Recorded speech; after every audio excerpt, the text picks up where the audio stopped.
Hey guys. This is part 2 of What If Naruto Can Use Unlimited Blade Works. Hit like and subscribe if you like this one, and also please check the author in the description. Let's start.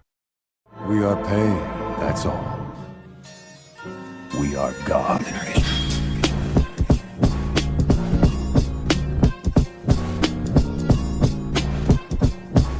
Chapter 4, Summer Days, A Fateful Homecoming. Sakura Haruno looked down at the scene unfolding before her on the bridge. With the bridge completed and order restored back to the people living in the town of Wave, her team and Naruto had prepared for the trek back home to Konoha. What greeted her eyes was the entire town greeting them to send them off at the bridge. At first she thought it was for them, and she noticed that Daisuke next to her had puffed up his chest in pride at the thought of the townspeople coming to see them. His chest quickly deflated as they all clamored for the hero in red that was behind them. She gained an odd satisfaction at seeing her male teammate disappointed. Everyone turned to get a gander at Naruto being surrounded by the local populace. For her watching it all, it was amazing. She had never seen people treat someone with such reverence before. They all continuously thanked him for what he had done for all of them. For freeing their home from Gado's clutches and providing them a future. For giving back their hopes and dreams that was violently taken away. They all bowed in veneration to him. It didn't matter who. Men, women, elderly, and children alike all bowed to him. One in particular stood out amongst the people that was bowing. It was a little girl that was carrying with her in her arms a small stuffed plush lion. Yoshino, if Sakura remembered correctly. She had noticed that Naruto would try to visit the orphanage as much as possible. The way he treated Yoshino and her elder sister reminded her of a tender, caring, and loving father would be to his daughters. How he would smile and hug the youngest sister. How he would tell her stories of his travels and the places he had been. How he would listen carefully to what she said and gave his undivided attention to her. For Sakura? It melted her heart completely. She had happened upon it when she had volunteered to help out with the local makeshift hospital and orphanage. It was hard for her to believe that Naruto was the same age as her, being 18. He had acted well beyond his years that belied everything about him. Comparing to her fellow colleagues back home and similar-aged people, they all focused on enjoying the finer things of life. Things like making a name for themselves, partying, sex, and being the best shinobi they could be for their country. In a way, she was considered a black sheep in that she was interested in being a doctor and to save people's lives. The only reason why she was a shinobi was to have the military branch fund her education for a medical license and be transferred off later. 14 years ago she had lost everything in the freak fire that occurred in the summer. Her home. Her parents. Everything gone overnight from the fire that spontaneously came from nowhere. Her life in the orphanages sparked a fire in her after the incident. In a way, it was similar to Naruto's wish of wanting to save people and become a hero of justice.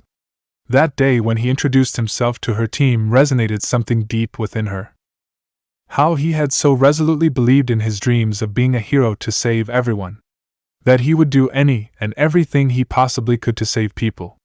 To make them happy. It was why she wanted to become a medic. To save lives from being needlessly lost.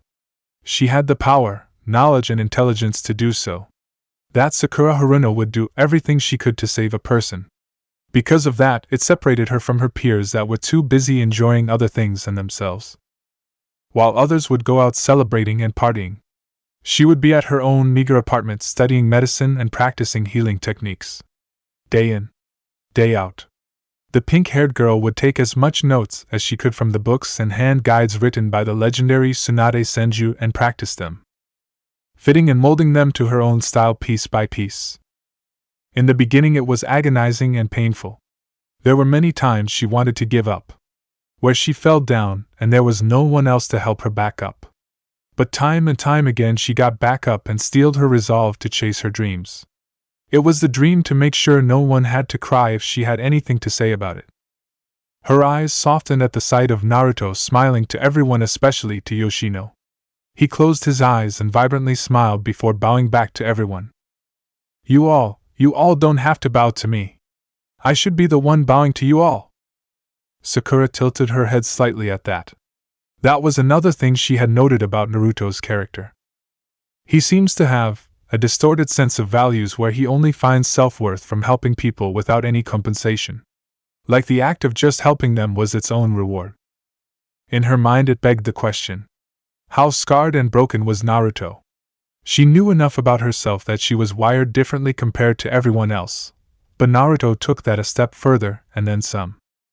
It didn't make him bad or off-putting, but for Sakura, it made her want to get to know him even more. In the past weeks of being around him and observing his actions, her admiration of him had grown into a budding crush. A small blush formed on her cheeks before she softly shook her head. Sakura didn't know what was causing her to react to Naruto in such a way. She had never paid much attention to the opposite sex until now. Maybe it's because we're similar? Geez, Sakura, you're almost an adult, and you're thinking like a preteen. She mentally stuffed her thoughts towards the back of her head and shelved it for later. She would cross that bridge at another time.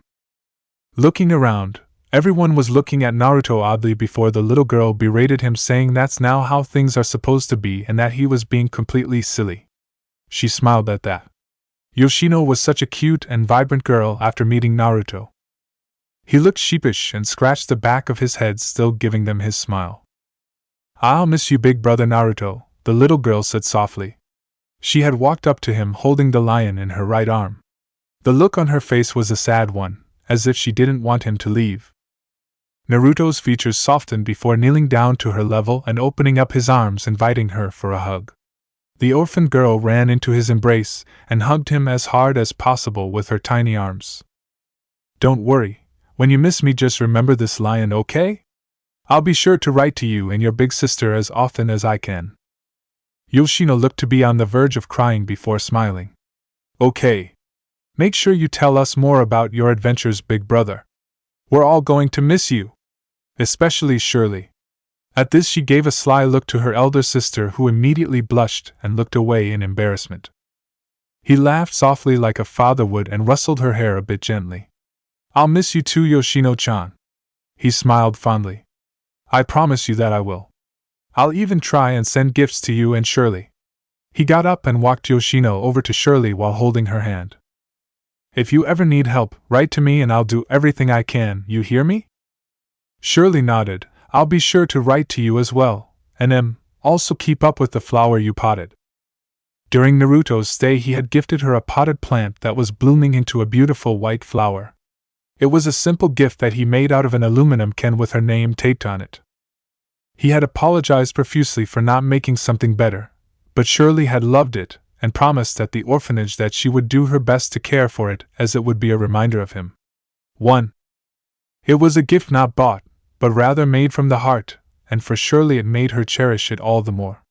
Her first gift from her savior when he didn't had to gift her anything at all. It should have been the other way around, but would adamantly refuse any type of gift or payment for his actions. For Shirley it made her love him all the more. Sakura watched the two hug before separating and allowing the rest of the crowd to yell out their thanks and gratitude for Naruto. In her mind, when she looked on the interactions between the little girl and him, had permanently landed Naruto on top of her list of people she would look up to and respect. Not to mention her increasing affections for him. From over where Kakashi stood, he was reading Sakura like an open book. Picking up on the subtle nuances her face would make, how she would shift her feet ever so slightly, and her gloved fingers would slowly rub against each other. Ah, the wonders of youth and its romances. Underneath his mask he smirked knowingly at the sight. It seems like Naruto is able to bring out Sakura out of her shell bit by bit. He was an experienced man who had lived and seen through very much the world had to offer him. Spotting a budding crush that could be seen 1,000 miles away was child's play. In a way it was a good thing that was happening. Kakashi scoffed lightly at that. Usually romances and infatuations were frowned upon in the early stages of development, as it would normally be a distraction and detriment. But in this case, Sakura, in Kakashi's opinion, needed this to grow as a person and be socially active amongst a fellow peer. Although I would say Naruto is a whole lot more intrinsically distorted than Sakura in all of the cases. Naruto's hero complex and ideology to save everyone alienated him from the general shinobi demographic. Most people were usually in the business of either being famous, collect power, wealth, patriotism, or the factor of being shinobi was cool. Kakashi's eye slightly twitched at the last thought. It reminded him of the state of Konohagakure was in. His nation had not only survived through 3 world wars, but somehow came out on top in each one. The Third World War had greatly benefited the country and set an unprecedented wave of peace, prosperity, and wealth. Contracts were plentiful, trade was plenty, and resources abundant. Because of that, Konohagakure at its heart had festered a disease that was rotting at its body. Complacency. Laziness. Smug. Conceited. Those were a few words that could describe the state of affairs back home. It filled his stomach with disgust at the thought of it. He who was once so proud of his country now could only think of it in disdain. There was an old saying that used to be preached to all of the students in the academy. After victory, tighten the cords of your armor. Konoha had done the exact opposite over the years and loosened the cords of its armor. Its people had become complacent with their newfound wealth and sat on its laurels fully intent on reaping the benefits. For almost over 2 decades, Konohagakure and the Land of Fire reigned as the supreme superpower on the continent. Its ability to churn out beyond exceptional individuals that dominated the battlefield surpassed every other nation and hidden village. Whatever the Land of Fire did, the other great and lesser nations had a tendency to follow in its footsteps. Because of this and the Third World War, it had set an unprecedented period of peace. In fact, in a couple years, we will have about 3 decades of peace. No major wars or conflicts with any other sovereign nation, he noted. Definitely bizarre. If you excluded the fact that Naruto went traipsing through the continent with his crusade on being a hero, then he had unknowingly prevented any upstarts sparking a war amongst the nations. Although with Naruto showing up out of the blue with strange new abilities and a foreign language that was primarily used by the people from the far west, Kakashi had felt in his body that the cogs of fate were starting to spin up again, and that a tide of change was brewing in the horizon in the form of Naruto. With his reappearance and homecoming, Konoha would be the first among many to experience it. Simply put, the chickens were coming home to roost. Kakashi knew Naruto too well as a person and as a friend. He knew all too well of that sinful manner of living. Naruto was the living embodiment of change and revolution. Everywhere he went he had left his mark and shook the establishment to its foundations. Konoha has been long overdue for one. With Naruto coming back, things back home are certainly going to be a lot livelier and well. He huffed a bemused breath to himself. Entertaining. With his rank and seniority he would be granted with front-row seats to the storm that he would be bringing along home with. By this time, the people of Wave had gotten their fill in giving their well wishes to Naruto, and his group had started their way inland on the road towards home. He noticed as Naruto bowed deeply once more before they finally parted ways. Kakashi gave a small smile. It was quite refreshing for him to see such a character compared to what he had to deal with back home. At the thought of some of the people back home, in particular Junior Jonins, made him heave an irritable sigh before brightening up. But, now that Naruto is back I'll finally have my retribution, he thought evilly. Oh yes, those snot-nosed, green-ass punks are going to get their just desserts. After all, revenge is a dish best served cold. Kakashi Hatake was not above being petty. Kakashi Hatake was definitely not above using other people to enact out his vengeance. The Sharingan-wielding shinobi was a very, very adolescent person deep down, but he would never act on said pettiness himself. Oh no, that would ruin his image of being a relaxed, indifferent, and almost boring person that didn't care too much what was said about him. Just some comments here, timed meetings, a nudge there and voila. Retribution. Sweet, sweet retribution. He was a horrible person, but no one had to really know, did they? A cough to the side of him broke his chain of thought, and he rose an eyebrow in question to the offender. It was Zabuza, Raiga, and the other ninja named Haku. I thought they would have skipped town by now and on their way back to Kirigakure. Huh! What the hell are you 3 still doing here? You idiot, I said go home and you're still hanging around here, said an irritated Naruto. Zabuza narrowed his eyes in annoyance, but Haku responded before he could. Ah, well you see we just wanted to thank you for sparing us. We never had the opportunity, but we thought it best for when we both would split ways. She bowed deeply in respect and gratitude to Naruto. 2. The blonde hero clicked his tongue in response. Sheesh, come on, give me a break here. Please, you don't have to bow to me. And well, any sensible person would spare you, I think, he finished lamely. Consequently, he scratched his cheek and looked away as if unsure with that statement. The two swordsmen beside Haku stared at him blandly with the look that screamed, "Are you serious right now?" Haku wasn't deterred in the slightest. Even then, with the funds we were able to gather from Gato's building, we're now able to secure an almost guaranteed acceptance back into Kiri. What you've given to us as a gift we'll never be able to pay in return to you. Zabuza was too prideful as a person to admit it himself, and Raiga was simply indifferent about the whole thing. In the end, it was up to Haku that did most of the talking. Naruto tisked in annoyance. He didn't handle well with people thanking him for his actions. To him, he was simply a man on a mission to save everyone if possible, and that he didn't needed to be thanked. In his skewed values, he was simply repaying a debt for surviving the horrific fire all those years ago. His life was empty, if not meaningless, if he didn't try to help people. 3. Please. For my sake, alright? Take care of yourselves. I hope the next time we meet is under better circumstances and maybe we can get to know each other okay. She smiled and nodded. That would certainly be most agreeable. Before we part ways, we'd like to at least repay. Stop. The black-haired girl recoiled in reaction to being interrupted. I don't want or need anything in return. Just go home already. Take care of that idiot to your right, and use that money to sweeten your deal to return to active duty. Oh, asshole, I'm right here. He was promptly ignored by Naruto. Go home and take care of your business first, alright? And again. There's no need to repay me, alright? You got me? Do not repay me. He was stressing the point of not having to pay him back in anything. It made him feel incredibly guilty, as if he was somehow taking advantage of them. Haku blinked a couple times in response before acquiescing and smiling. Okay, if that's how you want it to be. We have no problem with that. She bowed again. Thank you for sparing our lives. We'll be sure to repay you greatly someday in the future. At that, she pursed her lips together before smirking at him. As if on cue, they all disappeared before their sights, surely on their way home back to Kiri. For Naruto, he was left there standing with his mouth slightly open before it slammed shut with an audible click. That woman, I swear, he started grinding his teeth together. She got the last word in before he could shut her down. She had got the last word before he could say anything and knew it.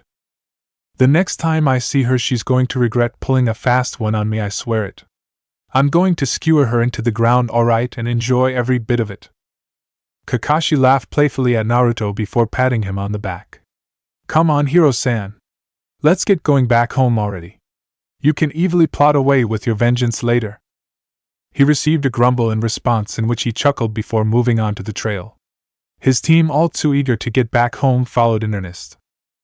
Tazuna at the other end of the bridge was talking with his fellow construction workers and villagers before one of them asked what they would name their new bridge. He hummed and thought for a moment, then scratched his scruffy goatee before smirking and snapping his fingers. Even though Naruto had explicitly told them they didn't have to repay him in the slightest, he wasn't here to prevent them from doing so behind his back. How about the Great Naruto Bridge? As one, they all roared in agreement before going on their merry way to properly celebrate their newfound freedom and completed construction project. Too busy to care nor notice, not a single soul noticed a white rat scurrying past them in the direction of Naruto, all the while grinning in bemusement. Oh, Amiya-kun, you never cease to entertain, do you? It would be several weeks before the four finally made it to the main gate of Konohagakure. Along the way back, Kakashi and Naruto made small talk about what has been going on since he left, with Sakura chiming in now and then.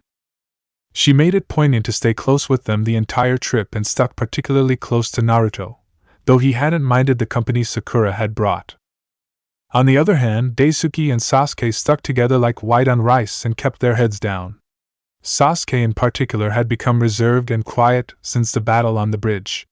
The psychological wounds left in her had reopened, leaving a marked change to her personality.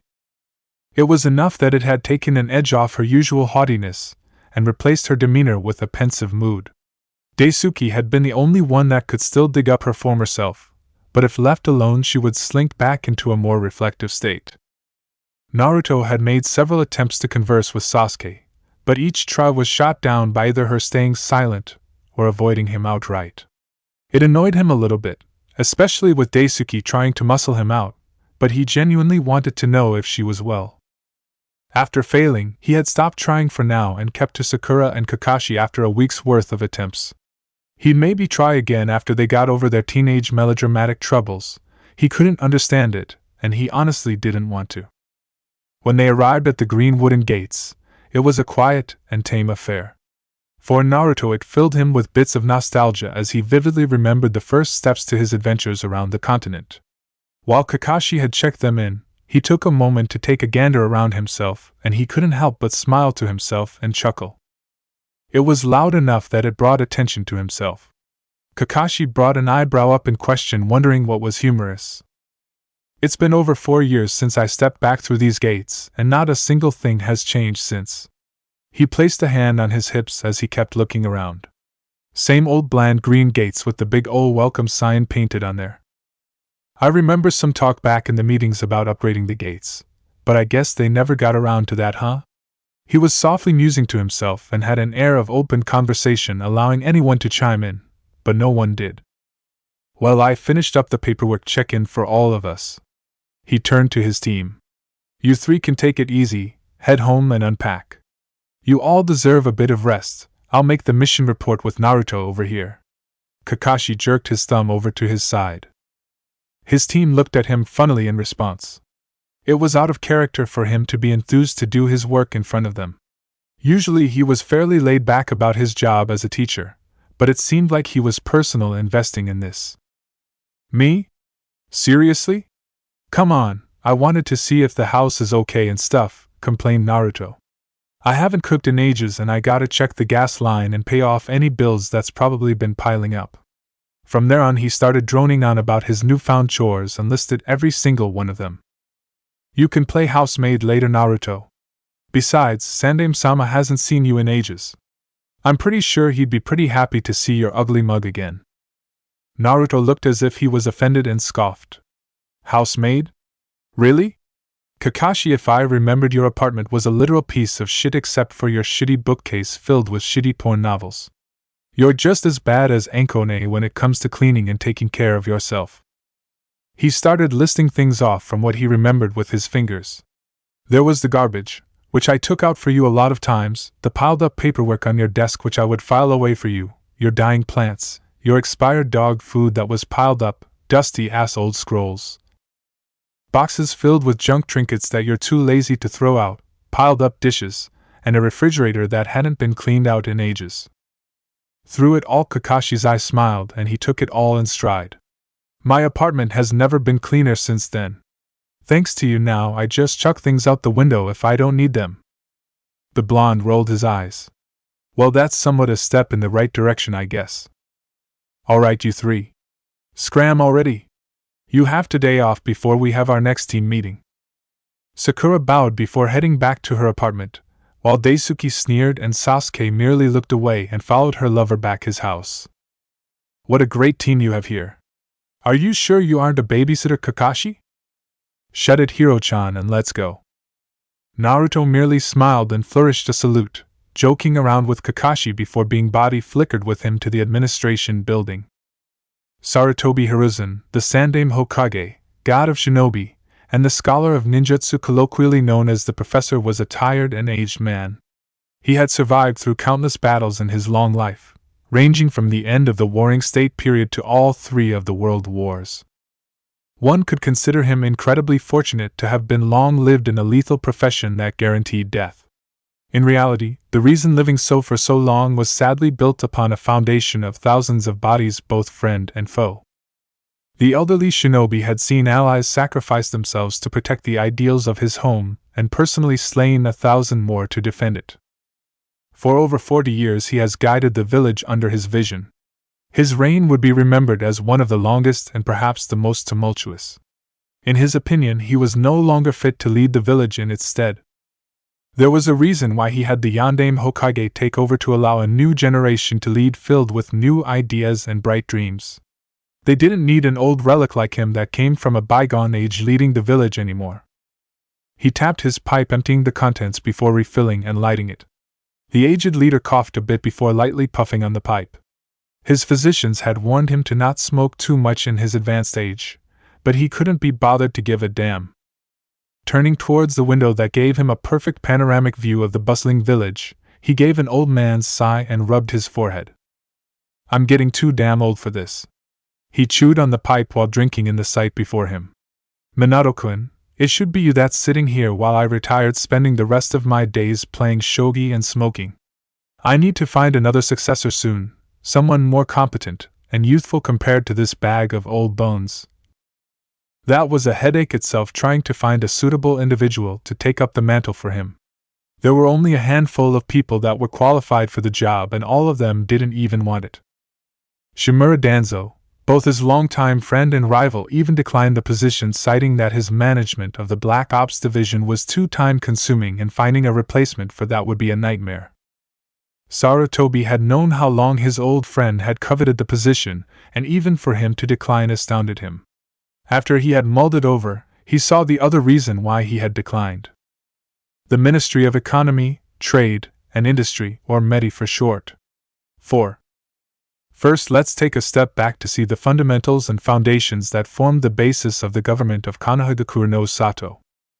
When the Shodaime Hokage, Senju Hashirama, first established the village, it was initially a relatively large military village that was under the protectorate of the feudal lord of the Land of Fire.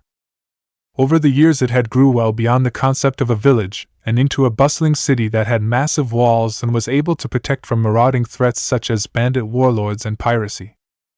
As the chapter closed on the Shodaime Hokage's reign with his untimely death, the Nidaime Hokage was chosen, being his brother, Senju Tobirama.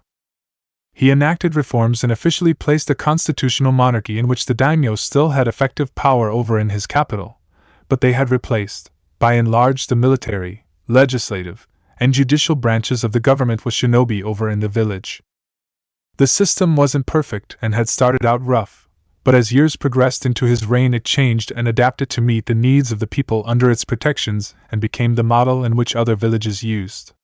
Some nations like Kumogakure opted for a more rigid stance on being militaristic and installed a military junta instead. Each of the 5 great nations and the lesser nations took what they could from Konoha's model and molded it to their needs and purposes.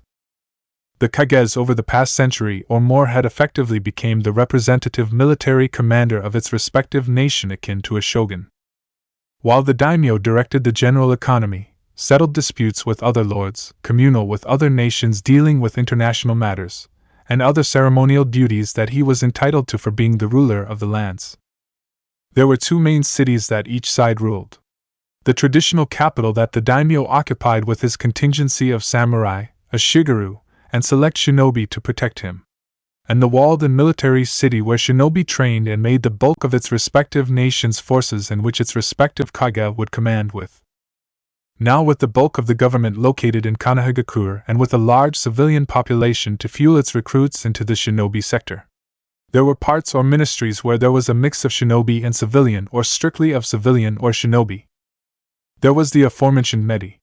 They were by far the largest along with the Ministry of Defense in terms of employment, since it dealt with both civilian and military matters. METI has jurisdiction over a broad policy area such as containing Konoha's industrial/trade policies, energy security, and control of arms export, human resource, general politics, business, and academia. They especially took an investment in the health of the shinobi military force and how they should generally operate. Then there was the Ministry of Justice, or MJ for short, held the responsibility for the judicial system, correctional services, law enforcement, and household, property and business registrations. They also served as the government legal representatives. The Ministry of Defense, MD, was charged with coordinating and supervising all agencies and functions concerned with national security and the shinobi forces. General recruitment of potential recruits for the academy, operating both internal and foreign intelligence departments, logistics, threat reduction for both internal and external threats, and advanced research projects.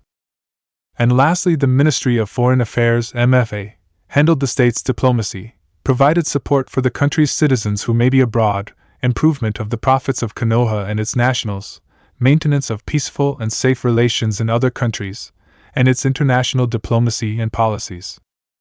MEDI was one that was initially purely civilian that later phased out with more retired shinobi. At first they were a centrist in which it was neither liberal nor conservative, but with the induction of former military individuals had slowly swung it over to the conservative side. With the long periods of peace since the ending of the Third World War, had begun advocating reforms to the education and academic system. They argued the time for child soldiers had passed, that they were no longer in the warring state period, and with the advent of them being the top political and military power after the Third War, pushed for reforms in the academy system, mainly in terms of raising the minimum age requirement to graduate from 14 to 17. From their point of view, since they were in a time of peace, there wasn't a need to rush out recruits, and that they should take the time to cultivate their students. It was a sound argument which had been passed after a year's worth of talks and meetings. The Sandaime munched on his pipe before breathing in and blowing out a perfect smoke ring. It would be fine if they kept it at that, but they keep pushing for more reforms and gathering power to the ministry and party. The thought flitted about in his mind if he should stomp down on them and use his executive powers as the Hokage to restrain them, but he honestly had better things to do, like finding a replacement. Someone young that had vitality in them and ideas to grow the state should be the one to lead the charge. Simply put, the Sandaime Hokage didn't give a shit about what they were doing. He was here only to keep the seat warm and maintaining the infrastructure, making sure things ran smooth. Hokage-sama, Jonin Hatake is present to report for his mission. He's also followed by another person that he says is also here to see you. The secretary's voice interrupted him from his thoughts. He sat back down behind his desk and tapped his pipe, clearing out its ash before responding. Send them in and thank you. Yes, Hokage-sama. A click from the intercom was followed by the door opening. Kakashi Hatake's familiar spiked-up white hair and covered Sharingan was the first one at the door. He bowed customarily before walking in and standing at attention in front of his desk. Now who's this guest that Kakashi brought? The person that appeared in his door frame was the last and least expected person he thought he would see. His jaw lowered as he took in a very familiar sight. He had almost dropped his pipe if he didn't clamp his jaw down. Sarutobi blinked. Taking the pipe from his mouth, he looked at it, as if it was causing him to hallucinate the appearance of the man in front of him. He even gave it a little shake. There were very few people that had short blonde hair. There were even fewer that had spiky hair that bore a resemblance to the Yondaime Hokage. Especially the eyes, the pure ocean blue eyes that peered back into him. Those eyes? They've aged so much. They've seen and experienced too much. Hiruzen had lived for many years to be able to read someone from the look of their eyes. After all, your eyes are the windows to your soul. They shout out to the world what and who you are. And for Sarutobi Hiruzen? It reeked of sadness and sorrow. Loss. And what was that? Guilt? Regret? He narrowed his eyes ever so slightly to get a better read, but the man in front of him caught on and blinked once, and hid behind a mask belying his feelings. He bowed politely and walked up and stood next to Kakashi. In his small stride to the other man's side, the Hokage noticed, even though his eyes told him of pain and sadness, walked tall and proud. There was a small smile that adorned his face as he stood there like a knight beside the other man. Naruto-kun? I gave a soft smile in response when I heard him speak my name. Looks like the old man Hokage has aged considerably the last time I saw him. He should well be in his 70s if I remember correctly. This job must be taking quite a toll on him by how tired he looks. I'm fairly sure that at this point he must be desperate to find a person that's willing and able to take up the hat for him so he could retire already. Sad really if you looked at it from a certain point of view. Hiruzen Sarutobi was once a powerful and ambitious man filled with hopes and dreams. His power and skills demanded absolute respect. It's such that his infamy was spread across the continent, being named a god of shinobi of sorts. I never saw the old man in action and only heard of accounts of his exploits in his youth. Many alike said that he was able to command all 5 elements simultaneously, and shape the surround environment to his whim if he so chose to. Others spoke of his unyielding endurance, being able to go on for days if not weeks of constant fighting. All of them also reported of supreme battlefield dominance, being able to subjugate lesser beings and weak-willed men and women by sheer chakra presence alone. One of them wrote vividly at how he had appeared at a battle during the Second World War. The shinobi of Konohagakure had been essentially sandwiched between Iwagakure and Kumogakure. If I remembered correctly, they were outnumbered by the thousands, 20 to 1 or some odds like that. Old man Sarutobi had showed up to allow his outnumbered force to retreat and reposition themselves while he would take on both armies. There were many sources detailing the fight and how long it lasted. Some scholars argued it lasted a whole minute, while others said it had dragged on for much longer. But all of these eyewitnesses and accounts had agreed on one thing. Hiruzen Sarutobi, the Sandaime Hokage, had immediately knocked out over half of the forces from each side by simply letting loose his chakra and chakra alone. After that, it was a one-sided battle, with him absolutely trouncing the armies into smithereens and crushing them under the heels of his sandals. And that was how he would become to be known as the god of shinobi. The person sitting in front of me was undoubtedly one of the most dangerous individuals to have been born onto this earth. But that was decades ago. And here he was now. Old, growing frail and weak every year. It was only natural, really. There was no greater enemy than time itself, and the old man knew it. I'll be honest, I'll probably bust a gut if he offers me the hat right here and now. Doubt it. Besides, I'd rather not be stuck in an office and dealing with politicians and learning how to manage a country. I love my freedom and being able to travel anywhere I wanted to. Thank you very much. It's been quite some time since we last spoke, huh, old man? He gave a grandfatherly smile in response and a suppressed laugh. Indeed it has been. He inhaled a bit from his pipe and breathed out the smoke smoothly. How long has it been since you've been out traveling the world? 4 years? Or was it 5? Somewhere around there. And you didn't even bother to send a postcard along with the meager check-in letters that you would do. I gave him a smirk. Well, I'm sorry to say that postcards aren't on the list of things to make and sell in the shinobi world. You could have at least sent a gift from the local area, he countered. At least I wrote back to home. Isn't it the thought that counts? The old man blew out a perfect smoke ring. Can you fault an old man for wondering what the world looks like nowadays? I haven't been out of the village or the country in years. Have you considered retiring, maybe? Is that you being interested in taking over for me then? I'm looking for candidates, you see, and I see a splendid and fine young gentleman in front of me that would be perfect for the job. He looked at me dead in the eyes. Shit. Was he being serious, or was he just messing with me? I do have to say as a word of precaution that the job details aren't too glamorous. Long hours, stressful environment, lots of paperwork, government leadership, long meetings with idiots, and oh, did I mention lots of paperwork? Ha ha. Ha ha. Ha ha ha ha ha ha. I laughed uproariously and uncharacteristically of me at him. He really was trying to pass the hat on to me and make me Hokage. I was laughing so hard I actually threw my head back and grabbed the front of my head. It was so much that I actually started to shed tears. It was a genuine hard laugh and response at my own prediction at how right I was. Composing myself back into order, I looked at him and saw that he was smiling, just waiting for an answer patiently. I placed a hand on my hip and gestured with the other. Sorry to say, but I'm going to have to politely and respectfully decline. Sorry. You see, I sort of enjoy my freedom, and I'd rather not be tied down by a desk job. A shame then, really. Such a strong, strapping young man full of vitality and youth. Not to mention many connections with the minor feudal lords and ladies, you would have made a fine Hokage. He took another puff from his pipe before pointing it to Kakashi. How about you, Kakashi? Since you seem to find this quite humorous. Could I interest you in taking the hat? Kakashi gave the man his patented smile from his eye. No, Hokage-sama. I possibly couldn't. I'm only a mere lowly peasant, and could never take up the holy and grand position of Hokage. The Hokage clucked his tongue in feigned annoyance. Sheesh, this generation. No ambition at all. What a disappointment, I tell you. Why, back in my old days, he stopped right there and grinned. Did you two think I would go on some long-winded story about the days of my youth like some old man? We shook our heads with a benign smile. He harumphed in response.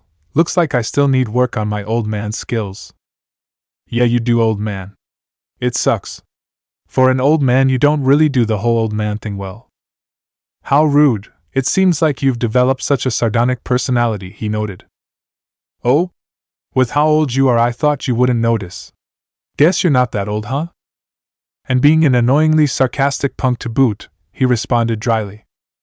A pause fell upon the three of us before we laughed in good nature. I was the first to stop laughing before my face fell into a pensive look. It's been a while since I had a good laugh. Sort of makes me happy that I came back to my old home. Besides, I haven't checked on Dad and the house in years. I hope everything back at the house is okay. Eagerness and excitement welled up inside me at the prospect of stepping back inside the house again. Well, that's enough of that. Let's get to business, shall we? Kakashi, report. My former teacher snapped to attention and began giving a summarized verbal account of the mission. He recounted how a few days into their trip they were ambushed by 2 rogue shinobi whom were easily dispatched. Followed by his students' vote to continue on, their first encounter against Haku, Zabuza, and Raiga, and then him sending out a runner to contact back home to send reinforcements. How by pure chance that I had come across Pakin and came to assist, liberating the town, killing the mercenary army hired by Gato, his subsequent trial and death, the completion of the bridge and pledged by the people of Wave to support Konoha in any way possible.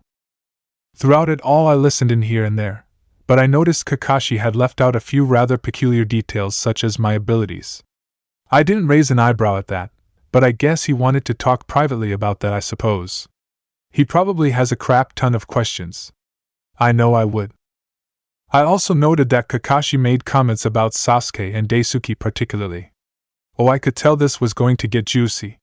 From what the conversation that I had with him, those two were a special project being schemed behind closed doors by several people. Tsubasa Daisuke was the son of a prominent retired shinobi that was a part of Medi, and that he was to sway one Uchiha Sasuke to their side for political power. The wealth and prestige of the now almost extinct Uchiha clan was too good of an opportunity to pass up. Coincidentally, since Daisuke was a guy and Sasuke was a girl, it made it all the more easier. Also doesn't hurt the fact that that girl is a basket case of problems. Geez, Itachi, did you really have to screw over your sister that bad? I sort of felt bad about her predicament, but her attitude grated on my nerves a lot. I made attempts here and there to talk to her, but I would usually only get a cold shoulder. I definitely could tell she wanted to talk to me or wanted something of me the very least, but it seemed like she was too scared to do so or something was holding her back at the last moment.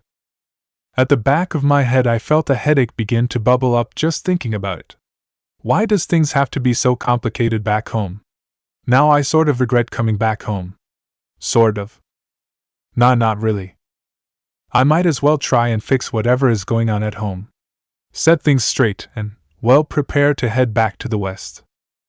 Akasha, help me when the time comes, because I'm 100% positive that I'll be a dead man.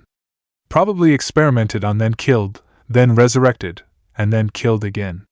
Give or take a couple dozen times depending on how mad she would be. Then I remembered who and what kind of person she was. Yeah.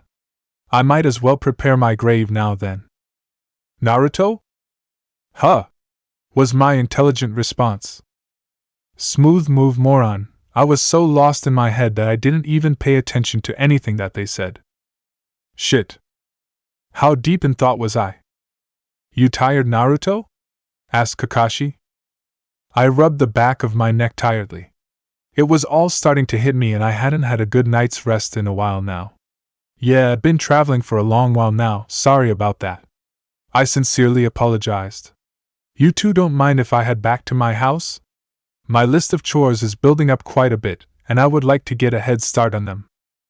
Old man Hokage nodded, allowing me to go. By the way, now that you're back, would you like to be reinstated? My lips pursed together, my eyes looking around in thought before my head shook. I think I'll have to decline on that, but thank you for the offer. I bowed formally to him. I don't think I'll be able to pay you back for what you've done for me, but I've tried my best. He gave me a smile, the type a grandfather would to their grandchildren. It's all right. Go on and scram you. I still have a couple more things to discuss with Kakashi here. Do stop by and visit, would you? After you're finished with your personal matters, that is. Sure, I can visit whenever you're free. It wouldn't hurt, and I could get a feel as to what's been going on lately. Old man. Kakashi. I waved to them as I exited the room with my back to them.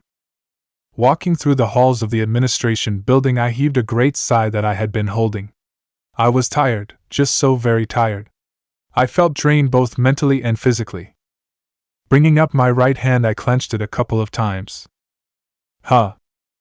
My entire right arm had went completely numb.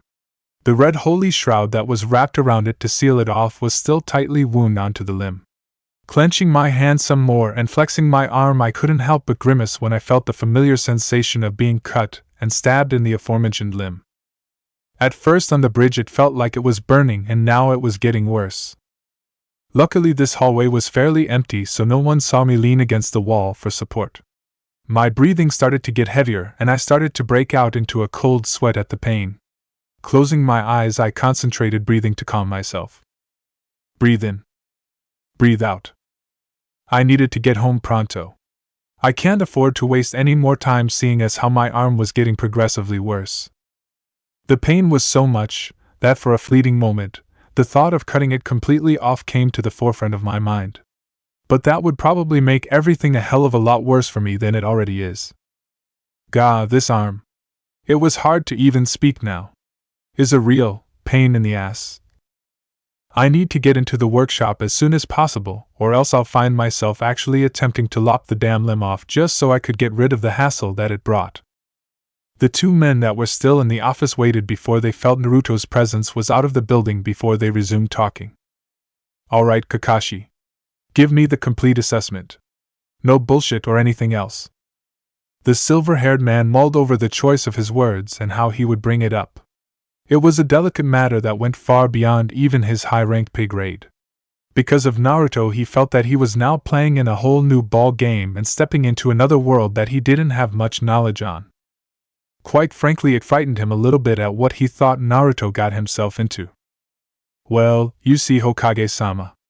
I don't really know how to tell you, in all honesty.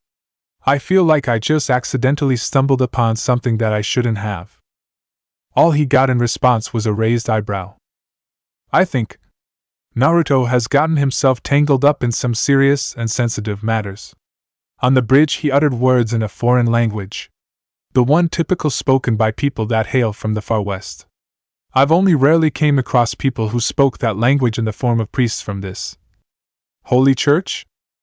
Kakashi had brows furrowed in concentration. Not to mention he's picked up a few abilities that I've never seen before in my life. The aged Hokage had a pensive look on his face before he sighed. Of course Naruto would get himself mixed up in crucial foreign affairs. He took his time to empty out his pipe before packing in fresh tobacco and lighting it with a match. I suppose it would only be a matter of time before he would fully delve into the arts of this magecraft that Kiritsugu had written up about. It was the deal that he and the adoptive father of Naruto had made. In exchange for asylum in the walled city, Kiritsugu had agreed to write up a comprehensive outline about the Far West and its intricacies. Suffice to say that he had written a large book that detailed everything Kiritsugu had memorized in his head. The one thing that had unnerved him the most was the sheer versatility that thaumaturgy could provide. It rivaled, if not surpassed, ninjutsu in a large amount of areas. From general intelligence gathering, day-to-day life utilities, to combat applications. It was that flexible, but the downside was that only a select amount of individuals had knowledge of thaumaturgy. The main drawback was that if more and more people knew about magecraft, the less effective it would be. But it also means that the less people that know about it are even more powerful than one could imagine. Then there was the whole section detailing about other esoteric subjects. Phantasmal species were one thing. When he had read into it, he was filled with absolute disbelief. Kiritsugu had the gall to write that there were some beasts that had ascended to a level that was at par or simply beyond the scope of the tailed beasts. For a short while he had considered the man was pulling a fast one on him, but there was no other sources to collect from. Amiya Kiritsugu was his only source of knowledge that knew a great detail of the Far West inner workings and otherworldly abilities that they possessed. As he had delved deeper into his writings, there was one thing that had terrified Sarutobi Hiruzen to his bones, that he had involuntarily dropped the book in horror while reading. It was a short chapter, as Kiritsugu himself didn't have as much information as he would have liked to have written, but it was enough that it frightened him down to his soul. In the book he had touched upon another organization with power rivaling the Holy Church and Mages Association. They were simply named the 27 Dead Apostle Ancestors. The aristocratic elite of the vampires, otherwise simply known as Dead Apostles. It wasn't the fact that there were actual vampires. It wasn't the fact that there was undead organization manipulating events behind the curtains. No, it was the simple fact that Kiritsugu had theorized the first 10 on the supposed list couldn't be defeated by normal concepts, as they, themselves, are something of a fantasy and therefore existed outside of nature. And that the list meant the higher you go up, the paramount danger they pose to humanity increases. He took a long drag from his pipe. To hell with it, my successor can deal with this when they come into office. I got other prominent matters to deal with first. A traitorous former student of his came to the forefront of his mind. You're right, Kakashi, you've indeed stumbled upon something that is greater than me and you. There are forces at work that are simply beyond me and my abilities to even comprehend. Even though I am of the scholarly sort, most of the things that I've been read about escape my grasp to be able to explain. With his free hand he rubbed his goatee while he smoked. You'll have to ask Naruto on this personally, as I wouldn't be able to give you a clear picture, but know this. Kakashi straightened up at the change of tone at how serious the Hokage had gotten. You mustn't tell a single soul about this, Kakashi. Whatever you and he discuss in private? No one must know at all costs. There are just some things the world and its people aren't ready to find out about. Truthfully, they might not ever be ready. At this moment, the 29-year-old shinobi knew he had irrevocably stepped into a whole new world. Just another day at the office, I suppose, huh? He sighed internally. I'll leave it up to your discretion as to what to do if anyone else finds out, Kakashi. He bowed in response. Yes, Hokage-sama. Is there anything else you'd like to report? No, Hokage-sama, he said. Then you're dismissed, Kakashi. I want your paperwork filed and the report by the end of this week. Kakashi bowed before turning around and heading to the door to leave. Oh, and you and your team can take leave for the rest of the week. You'll have your pay adjusted in accordance to the mission. He nodded. Have a good afternoon, Hokage-sama. Sarutobi grunted. He had more paperwork and 2 meetings later on today. You too, Kakashi. When the Jonin finally left his office, he let out a long and tired sigh. I'm getting too old for this shit. Sasuke Uchiha stared blankly at the drink she held in her hands. It was a cup of chilled sake that she had been sipping every now and then. If she were honest with herself, she wasn't in the mood for drinking or celebrating with the group of people she was with currently. Daisuke had called up their usual group friends that they would hang out with normally. They aren't even your friends. It was true. They were mostly Daisuke's friends that she had become acquainted with by just being with him. They were a group of junior jonins that were starting to be fairly popular due to their high mission success rate. If she remembered correctly from their boasting, they had yet to fail a single mission that had been given to them since their promotion a year or 2 back. Typically she would be enjoying the celebration at their first successful mission out of the village, but for some reason unknown to her she couldn't bring herself to do so. Bringing up the cup of sake, she took a small sip. No, she knew why she couldn't enjoy what was going on right now. That wholesale slaughter on the bridge kept replaying over and over in her head. The absolute power Naruto had exuded rocked through her soul when he performed that strange technique to create all those weapons. How he then, almost as if, casually raised a hand above his head, summoned a wall of steel and made it rain down upon the enemy with no mercy. She should have been used to seeing such brutality. After all, when she was younger she herself found her clan massacred throughout the streets.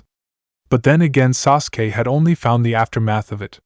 Witnessing it happening in real time was a completely different matter altogether. What's wrong with her? It was almost a whisper, but she heard it. They were starting to talk about her again. I don't know. She's been all weird since she got back. Then one of them laughed. Isn't she always weird though?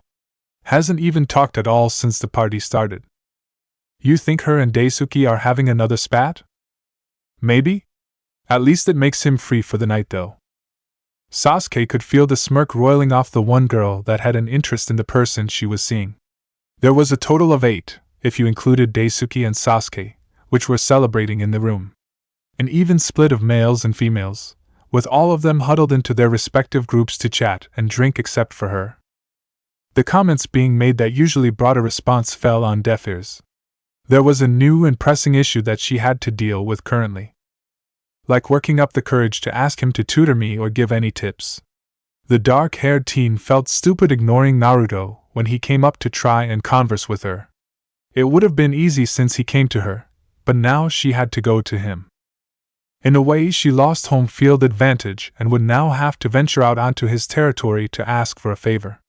Would he even consider it? And how would I bring it up? Hey, I know I was a haughty bitch and irritated the hell out of you, but could you train me so I can kill my older brother? Ugh, he probably doesn't even like me after I brushed him off all those times. Don't forget about Daisuke. She took a deep breath at the whisper in the back of her head. It was her logical side speaking up that seemed like it had a tendency to poke in at the times she was in deep thought, and sadly it was right. He'd flip his lid if he finds out. He's already irritable as is, and whenever a guy even looks at me or says hi, he turns into such an asshole. He even treats it as if it's your fault. Downing the sake that was left in her cup, she grabbed the bottle and refilled it. It's not my fault that people come and talk to me. I wouldn't mind making other friends of my own and do what I want to do sometimes. Taking a peek at the assembled group, they all looked like they were having a blast. She didn't like them per se, but I guess it beats being alone and depressed. Then again, it still sort of feels like I'm still alone and depressed, just a different type. Heaving a morose sigh softly to herself, she took another sip before looking out of the window. As she watched the people walk past by, she spotted someone amongst the crowd that caught her attention. Sasuke blinked a couple of times to make sure the alcohol wasn't playing hijinks with her vision, but it wasn't. The red shroud that was draped over onto the left side of his body was unmistakably him. There was only one person that walked with a sense of purpose and being tall and proud like a knight all the while. Before he passed the building that she was in, he stopped in the middle of the bustling street and turned towards her. No way, did he see me? But the blinds are closed and the windows are tinted. His head turned up ever so slightly and blinked a couple of times before moving on. He did. He had to have known I was here. I think. Now she was second-guessing herself. Ugh, damn it. What the hell is up with that guy? From the second story of the building she watched as he walked away and turned the corner down the street, disappearing from her sight. Well, he's heading towards the northern end of Konoha, so I at least know where he might live. Strange, the northern end was a suburban area that contained old houses and traditional buildings. Not to mention expensive, considering the fact they could be called antiques dating to the foundation of Konoha. Hey, what ya doing be all beautiful and alone by yourself? Someone plopping down right next to her almost made her spill the drink she had. It was Daisuke, and from the looks of it he was drunk already. He kissed Sasuke's cheek and tried snuggling into her, which she just allowed him to do so. In a way, it felt nice to be loved by someone. Daisuke filled a void that was created by her older brother. Even if it caused her a great deal of grief and headaches, there were times where she was glad that she had anybody at all to give her company. The pain of losing everyone she loved and coming home at the end of the day to a desolate and lonely home was the worst. No one could really knew how it felt coming back to a home dead silent after a long and hard day. No mother to hug you.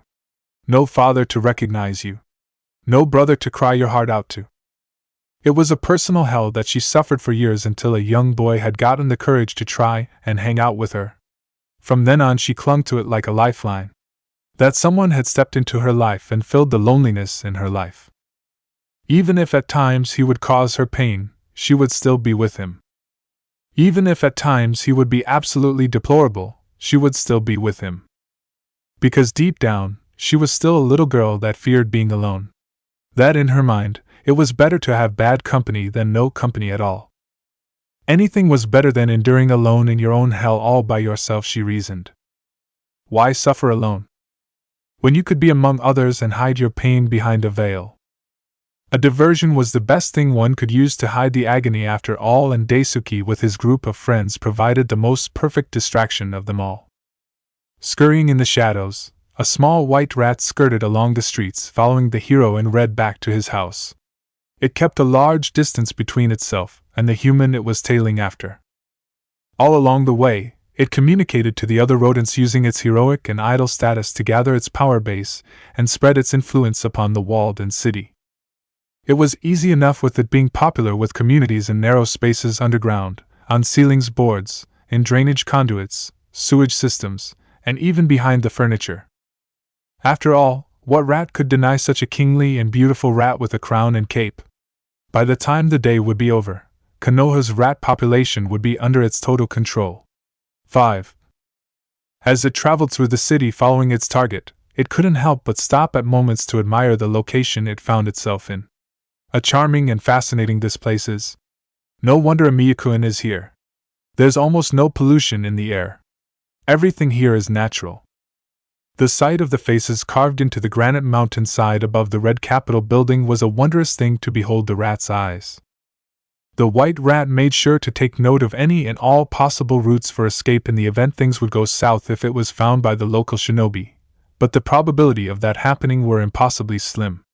The type of chance where you had a greater possibility of being struck by lightning on a non-stormy day. Twice. It took pride in above all else its abilities in subterfuge, espionage, and stealth. From a distance it observed Naruto finally coming, his destination being his home, and unlocking the gate. Just as he did that, the king of rats sensed a bounded field being erected over the property. It would have to keep its distance for now until the right time could be made to contact Amiya. With no knowledge of what the barrier could do if it crossed into it, it would have to bide its time and examine what would happen if someone that wasn't keyed into the system walked in. Either way, it gave time for him to explore the city, and give time for Amiya Naruto to recover. There was a great deal of things to discuss, but it could take a back seat for now. No sense in rushing things when its master and his partner weren't here yet. Looks like that arm of his is starting to become a great burden for him. I wonder, Miyakuen, if you are prepared for the storm that's brewing upon the horizon. Chapter 5, Summer Days. The curtain goes up. Boom. Boom. Boom. It was the sound of someone knocking on a door. A man was pounding his fists every now and then onto the door early in the morning, trying to wake the occupants up to answer the door. Boom. Boom. Boom. With each knock it was progressively becoming louder and stronger. This kid, I swear. I'm going to knock down this door if he doesn't answer in the next minute. He had one simple task, which was to deliver a message to someone, but seeing how he was delivering it to a teenager, there were bound to be complications in the process. The man knocked again. Wake up already, you damn brat. On his third knock the door finally opened, revealing a naked and barely conscious Daisuke Tsubasa. His nose crinkled at the smell of sex that was coming off of the teen. The faster he could deliver the message and package, the better. Your father has requested your presence at his office by 9 o'clock in the morning. Do not be late. Here's a letter from him as well. He slapped the scroll containing the rest of the message onto the groggy teen's hand and walked off. If he had stayed for a little longer, he would have noticed Daisuke immediately sobering up and a frown set upon his face at the mention of his father. Daisuke stared at the scroll in his hand a little longer with contempt, almost as if he wished for it to spontaneously combust. Fucking stupid messenger. He closed the door and walked to the couch in the living room, plopping down and opening up the scroll. Fucking asshole dad and his shitty fucking letters. The fuck does he want now? Skimming through the scroll, he rolled his eyes before tossing it into a corner of the room and muttered out more curses. Let it be known that Daisuke did not like his father at all, and that was putting it lightly. Rubbing his eyes, he glanced at the clock. TCH, it's only 6 in the morning, fuck, come on. He rubbed his eyes with the palm of his hands. I've been doing what he's told me to do, and he'd agreed to stay the fuck out of my life. What the fuck does he want now? Glancing at the clock, he took note that he had about 3 hours before he had to meet with his father. Fuck me, and I had a good night too. He and Sasuke had been going at it all night, and had only fell asleep only a handful of hours ago. TCH. I don't even feel like sleeping anymore. Shit, fuck you, old man. Just to piss you off, I'm gonna be late. Heading back to the bedroom, he grabbed a set of clothes to work out in. He had to burn off his frustration somehow, and Sasuke was still fast asleep to help him with anything. I hope this fucking day doesn't get any worse, I swear. Daisuke walked at a sedate pace towards the Medi building with a scowl on his face. He was not looking forward to being berated and having his ear talked off by his father. I don't want another fucking lecture about the family, or being a proper shinobi. Getting sick and tired of having to constantly hear his shit. After his training, Sasuke had prepared breakfast for both of them by the time he got back. It was a simple meal of steamed rice, miso soup, and a rolled omelet. The black-haired teen had to give his girlfriend some props, as she knew how to cook a meal to brighten up his day. Home cooking was the best if it was done right. Although she could lay off the tomatoes a bit. I know she likes them and all, but goddamn does she put a lot. The market street along the way was packed today as everyone was out shopping for groceries. It was one of many busy streets that had people bustling through the stores and stalls selling various goods. Halfway through the street, he immediately spotted a certain individual that had a familiar spiky mop of blonde hair. His mood went from annoyed to shit in no time at the sight of Naruto. Oh, just my fucking luck, he muttered. This loser would be here of all goddamn times. Stuffing his hands into his pockets, he kept a low profile and hurried his pace to his destination. Slipping by Naruto all the while stealing glances at what he was doing, Daisuke saw that he was buying something with his back turned towards him. He glared before deciding to get it over with and hopped onto the rooftops to travel faster. It was just in time too, as Naruto had looked behind him as if sensing someone was looking at him from behind. He shrugged to himself before going back to his list of chores he had to do. Getting out of the growing summer heat, the black-haired teen stepped into the building where his father's office was and walked up to the check-in at the front desk. I got an appointment with my dad. The person looked up from behind the desk before opening a book and flipping through some pages. Yes, although you are almost 30 minutes late to your meeting with Tsubasa-sama. They sounded annoyed at his tardiness, but he paid no mind to it. He was late on purpose anyways. Yeah, tell that to someone who really cares. Can I go and see him now? Here's your badge. Snapping the item from the person's hand, he clipped it on and made his way to the office. Arriving at the door, he paused in front of it. There was a moment of hesitation before he shook his head and barged into the room. You're late. What have I told you about being punctual with your appointments? How many times do I have to go over this with you, you damn thick-headed child? He rolled his eyes in response. I didn't come here to get my ass busted by you. I'll just leave if you do, you got it, old man? Seated behind his desk was the father of Daisuke Tsubasa and the minister of Medi, Toshiyuki Tsubasa. He was a man that looked to be in his late 30s if not early 40s.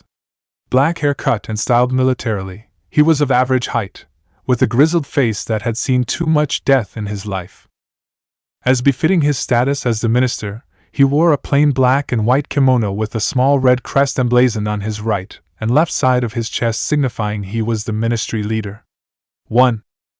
The first impression one would get would be that he looked like some sort of region lord that was also a samurai. It didn't help the fact that he also had a katana next to him as well. Such insolence from my own son, where did I go wrong with you? I thought I disciplined you well enough when you were younger. If only your brother were here instead, at least he was a competent shinobi and son. At the mention of his brother, Daisuke's hands balled up into fists and gritted his teeth. You leave him out of this, he seethed to him. You shitty fucking excuse of a father, the black-haired teen muttered under his breath. Toshiyuki either didn't catch it or he ignored what his son said and continued on. You must be wondering why I called you here. I read your team leader's report from your mission to the Land of Waves a couple weeks ago. I'm curious about some of the peculiarities that was written in there. Peculiarities? What? Like what do you mean by that? There were things that were left vague in the report. It mentioned that there was a fourth individual that traveled along with you back home. Do you know who this person is? If so, can you describe him? The bombardment of questions left him reeling and scrunching up his face as he recounted his memories. Fourth person? Was he referring to that blonde guy that seemed to be good friends with Kakashi? What the hell? Why was his father interested in him of all people? He despised that guy with every fiber of his being. Who the hell was he to show up and play hero acting all chivalrous like some sort of knight? He couldn't explain it, but it pissed him off. Naruto was almost the exact opposite of everything that he stood for and believed in. It was only natural that their personalities would clash. Yes, some blonde guy with spiky hair came with us back from Wave, so what? What was so goddamn important about him? What was his name? I need a name, boy. His father pressed on. Hell if I know? You think I give a shit about that guy? His father leaned forward on his desk. Name. I need a name. Naruto something. Shit, that's all I can remember. Why the hell are you so interested in this guy?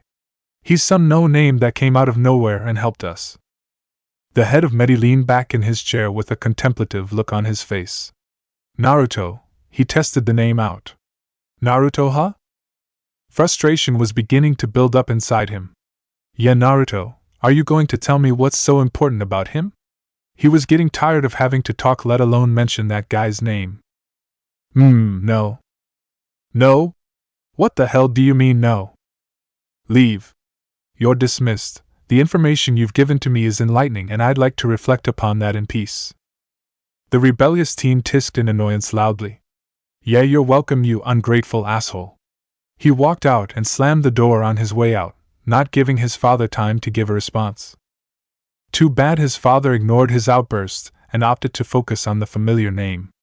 It was a thing that he hadn't heard of in years, almost 18 years to be exact if the man remembered correctly. Naruto and blonde spiky hair? He had most certainly heard of that name before, but he couldn't place his finger on it. Why?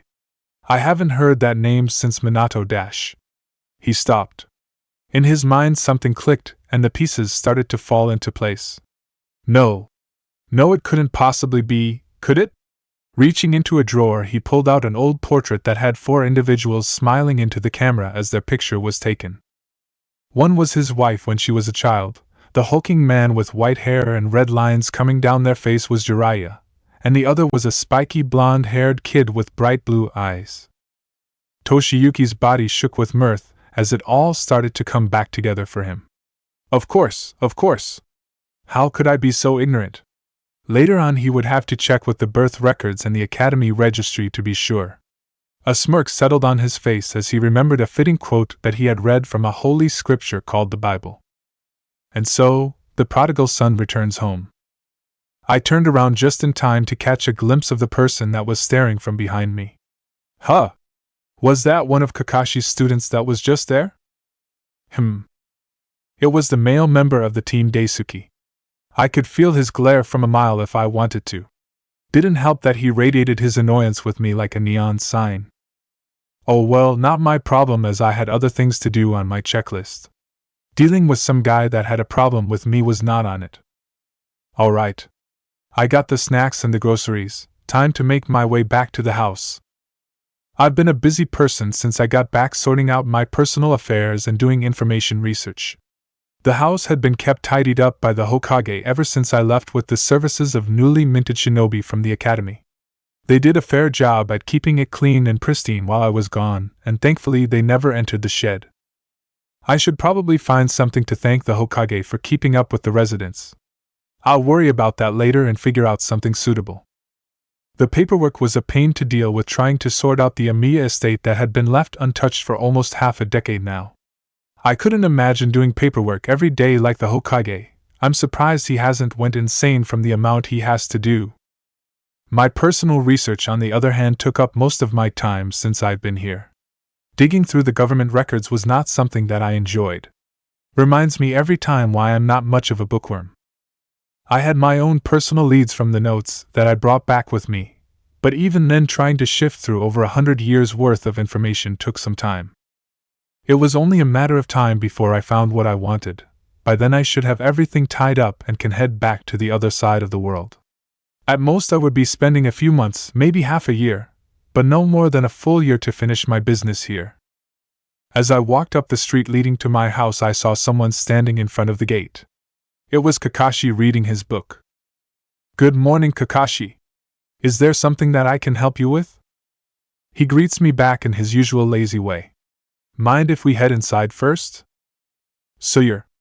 It must be something important if he didn't want to talk out here. Or maybe he's wanting to just leech off a free meal. Wait. You just want a free meal, don't you? Kakashi didn't even look abashed by my revelation. Nope. Come on, you. We can talk over breakfast.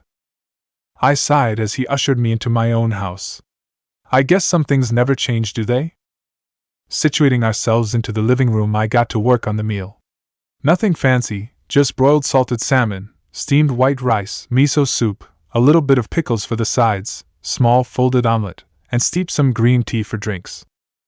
So Kakashi, what brings you over here? What? I can't visit a good friend at his house. Besides, I haven't stepped foot in here in years. He was avoiding the subject until I brought the food. Of course. Then you mind helping me out and setting the table? Nah, you got this. Besides, I'm getting to a juicy, steamy part of the chapter that requires my undivided attention. I rolled my eyes in exasperation. Geez, Kakashi, if you were going to freeload, you could at least chip in. This guy, I swear, was worse than Anko. At least she helped out when she wanted food. Speaking of her, I need to go and visit her sometime. Shit, she was going to be pissed. Oh no. I'd better stock the fridge some more food in preparation and prepare a crap load of dango for her, and maybe I can avoid getting knocked out by her. Maybe. Meal's ready, you pervert, I said.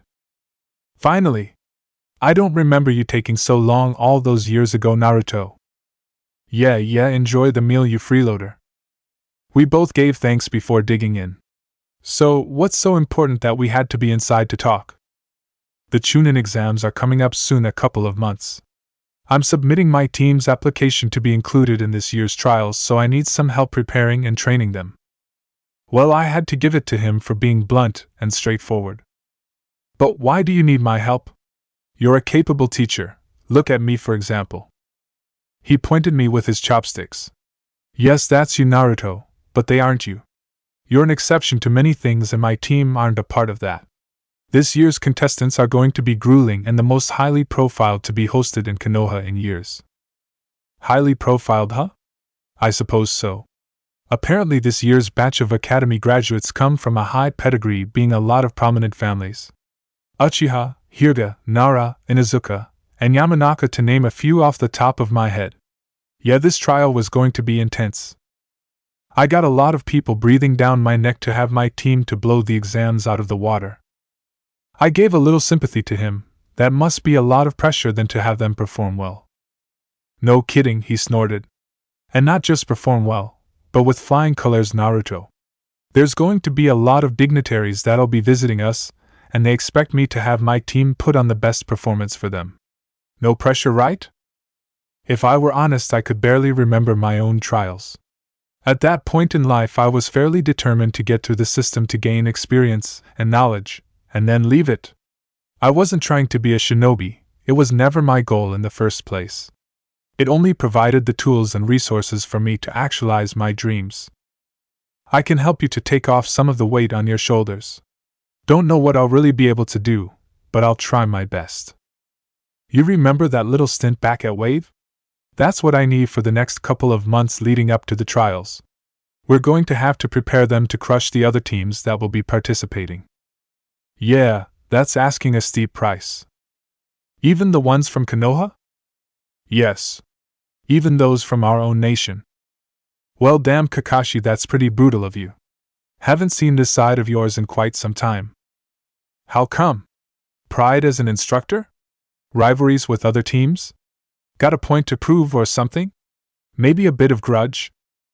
A little bit of everything. This is my first team, and I do have a name to uphold, you know. What? A name of being an avid reader of porn novels, freeloading meals, and offloading work to others? Yup. You got it down just right, he said with a smile. My eye twitched in response. He was agreeing to everything I said just to irritate me. Alright, but I need a couple of favors from you, Kakashi. I mean it. The tone of the conversation shifted from being lighthearted to serious on the flip of a coin. I meant it too about him owing me a few.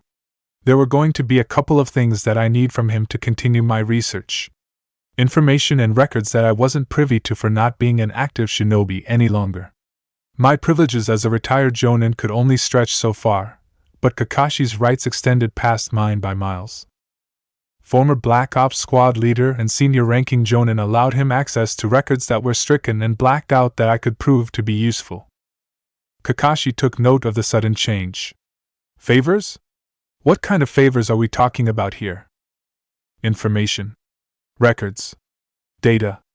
Anything on a certain person. And who would be this person of interest? It wouldn't hurt to share the information with him as to who I was researching up on about. I trusted him enough not to go blabbing to anyone else except for maybe the Hokage if he was ordered to. Orochimaru. That caused him to narrow his eyes at me.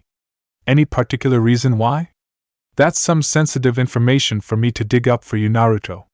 People will get suspicious if I started rummaging for documents about a top international criminal out of the blue.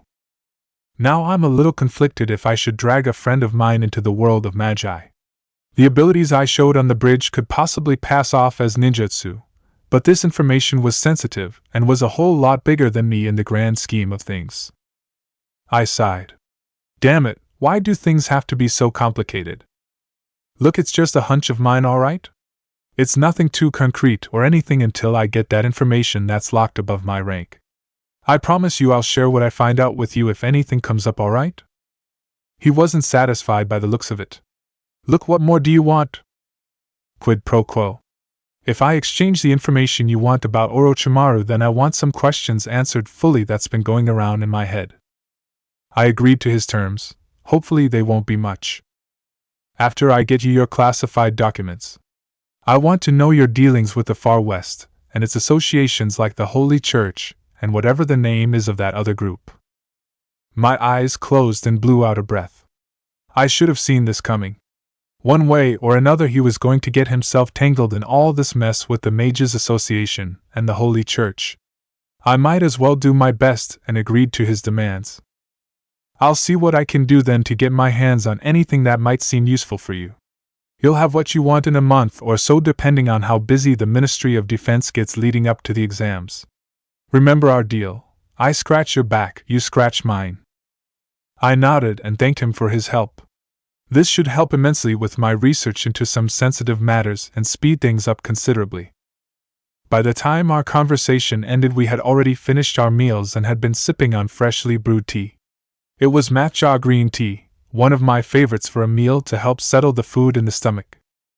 Later on today I'll be breaking it to them during our meeting about their nomination for the trials.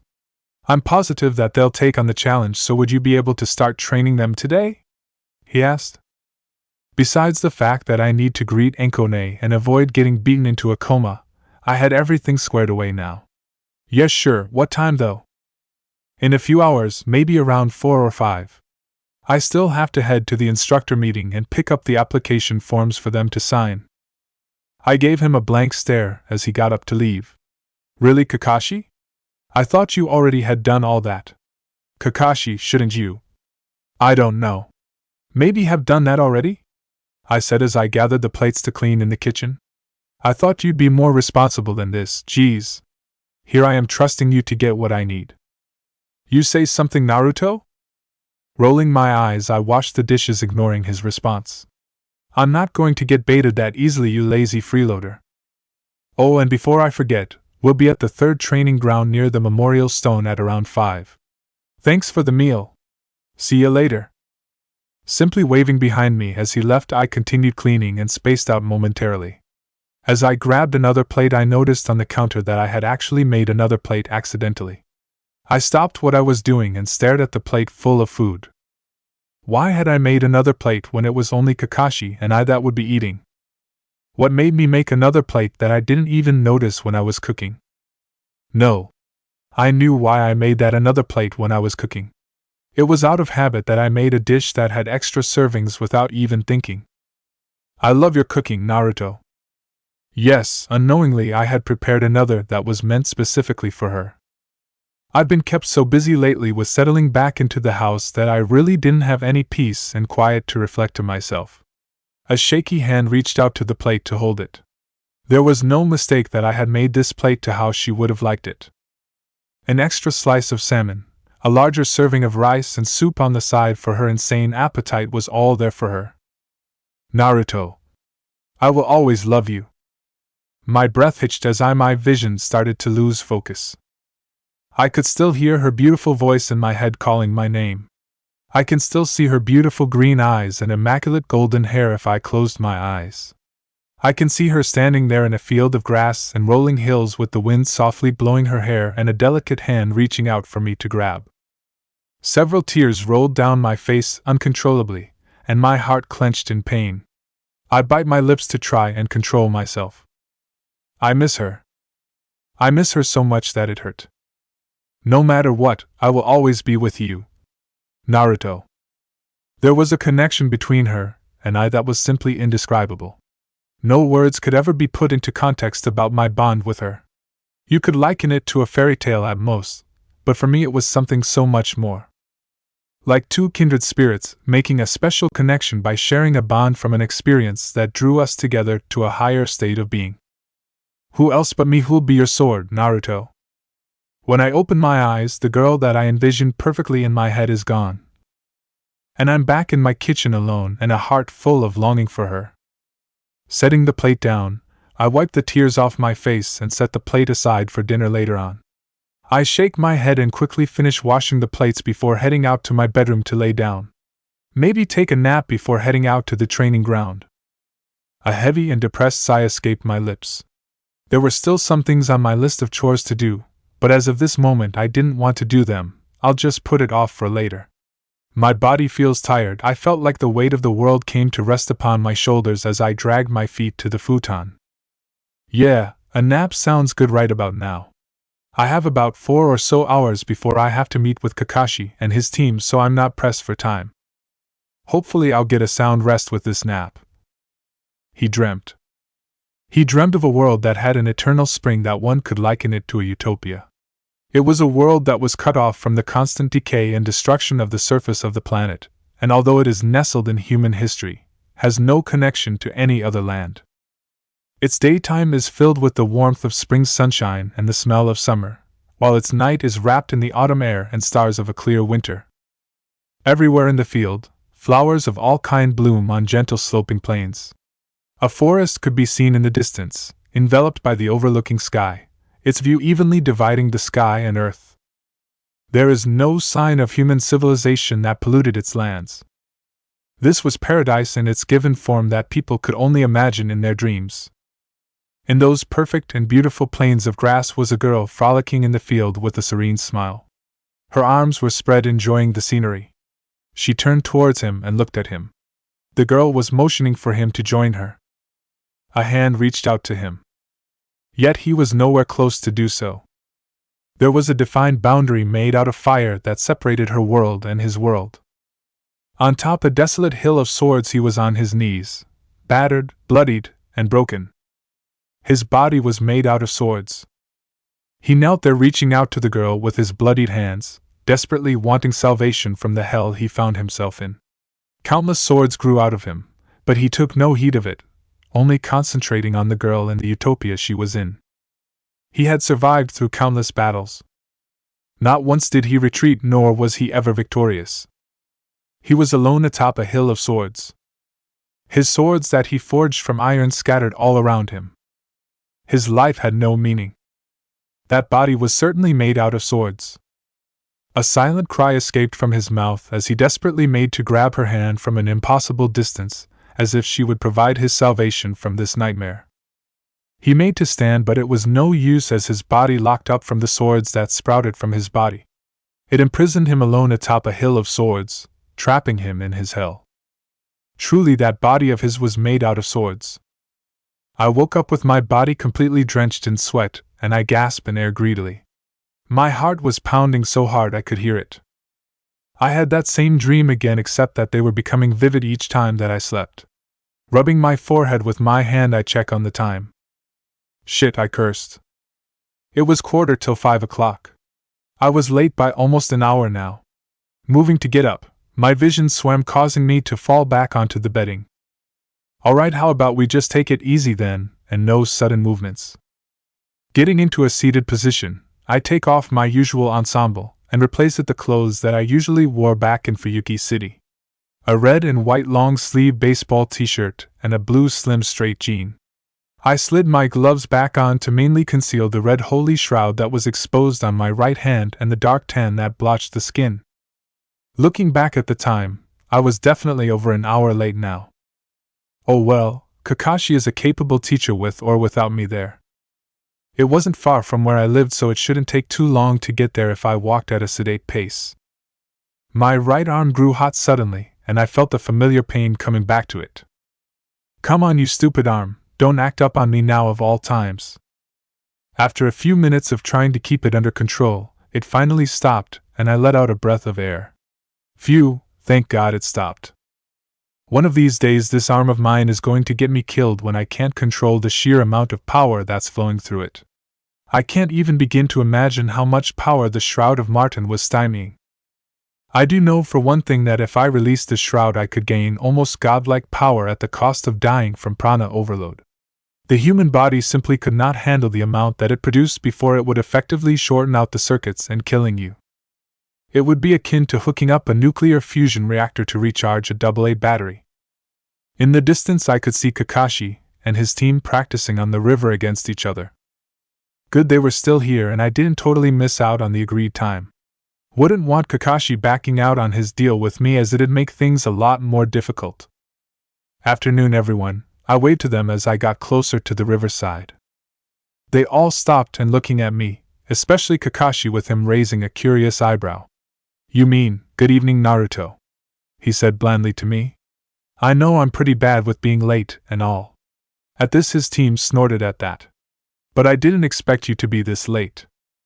Ah, sorry about that. I went to take a nap after you left, but I guess I was a lot tired than I thought I was. Besides, better late than never, right? He shrugged in response. It's fine, you owe me and my team dinner tonight then. What?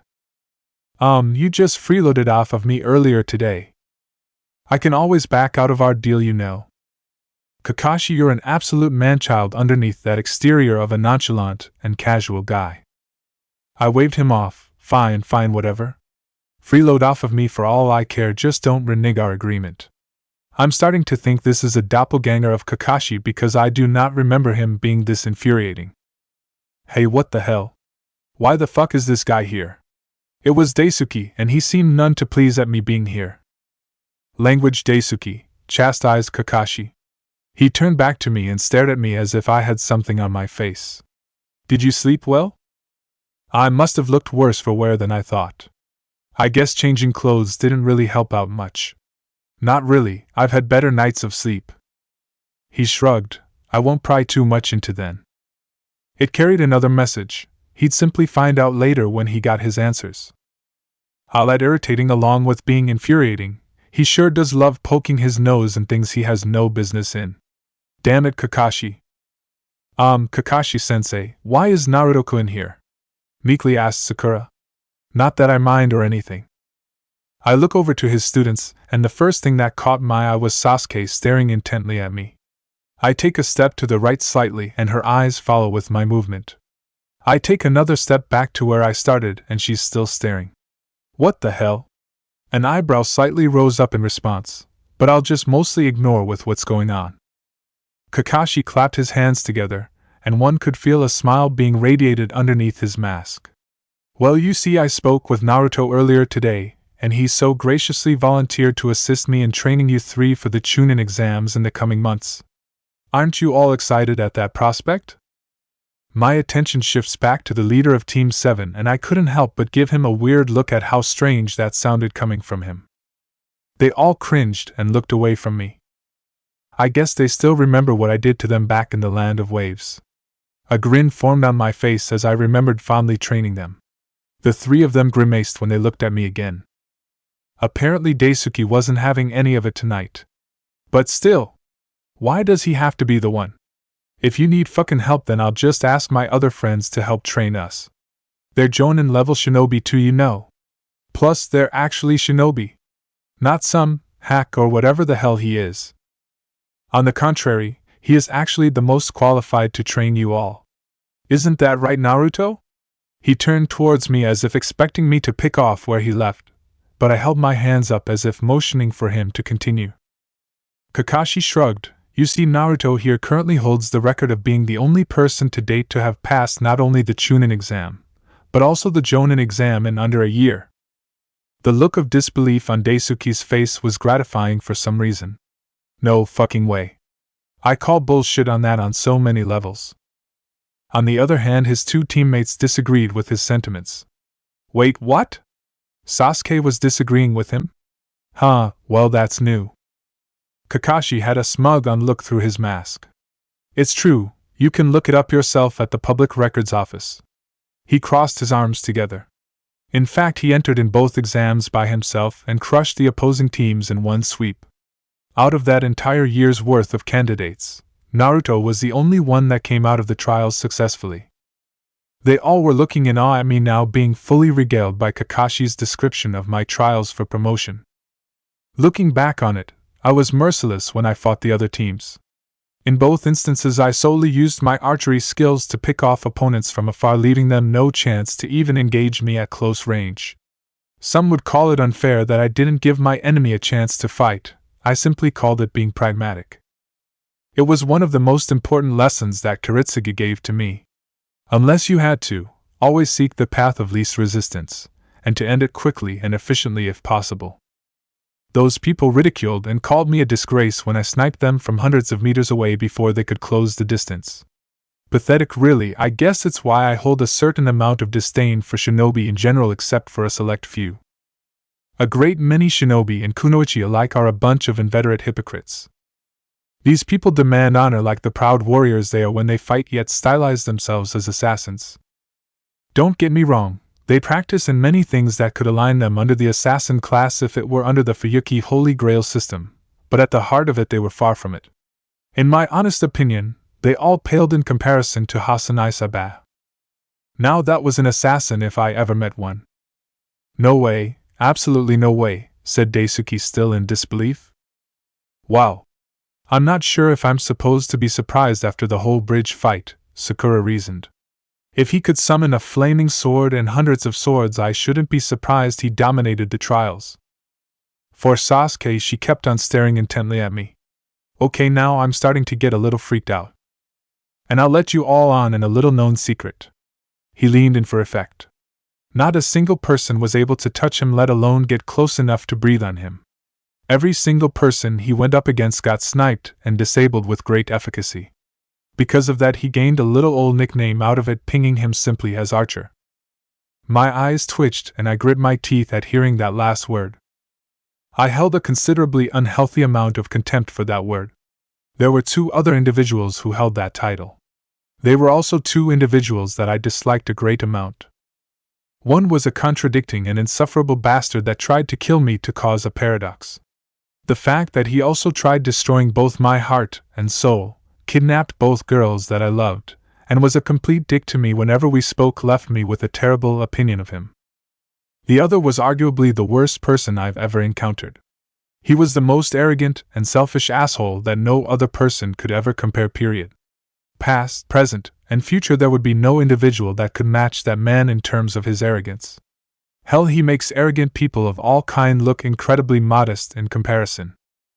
I think I can still hear him cursing at me and yelling mongrel somewhere in the back of my head. You know, as much as I love hearing you butter me up, which is very little, maybe we should start training? I asked, feeling a little bit uncomfortable about being talked about. I like to think I'm a modest person at heart, and having Kakashi boasting about me to his team felt weird. The floor is all yours then, Naruto-sensei. Yeah, how about not calling me that, alright? I said blandly. Well, looks like I'm being thrown into the pit again. I didn't even have a lesson plan. Might as well wing it as usual, I suppose. Alright, I'm just going to take a wild guess and say that Kakashi here has had you all running team drills. That's all fine, but I'll be taking a more direct approach just like last time. Moving to the middle of the field, I project my bow, drive one end into the ground, and start making a huge circle in the dirt and a smaller one inside it. The larger circle should be about 100 meters in diameter, while the smaller one inside it should be around 5 meters. Standing in the middle of the circles, I turned to them to explain. Tonight we will be doing a simple exercise. From out the border of the circle to where I'm standing now should be about 50 or so meters. Your goal is to make it into this circle. I tapped the ground with my foot. Sounds easy enough, Daisuke said with bravado. There's a catch, sorry to say. With my bow I'll be firing, non-lethal of course, arrows at you to prevent you from entering the inner circle. Bonus points if you can land a hit on me, I smiled at him. But I doubt you will. It was a challenge to not just him either, it was meant for all of them. You may attempt this as individuals or as a team, it's your choice. You may also use anything in your arsenal to accomplish your goal. They all stuck together and didn't budge. Good, Kakashi must have been beating it into their heads to stick as a team and fight as one. Then you may now begin. As one, Kakashi's team dispersed from my view and into the surrounding foliage. Seems like they were going to try and plan this one out. Sadly, it would be futile. Pushing chakra to my core to convert into prana, I flood my circuits to my eyes and arms. Settling into a basic archer stance, I scan the area slowly and await their next course of action. So far, they were doing a decent job at remaining somewhat concealed.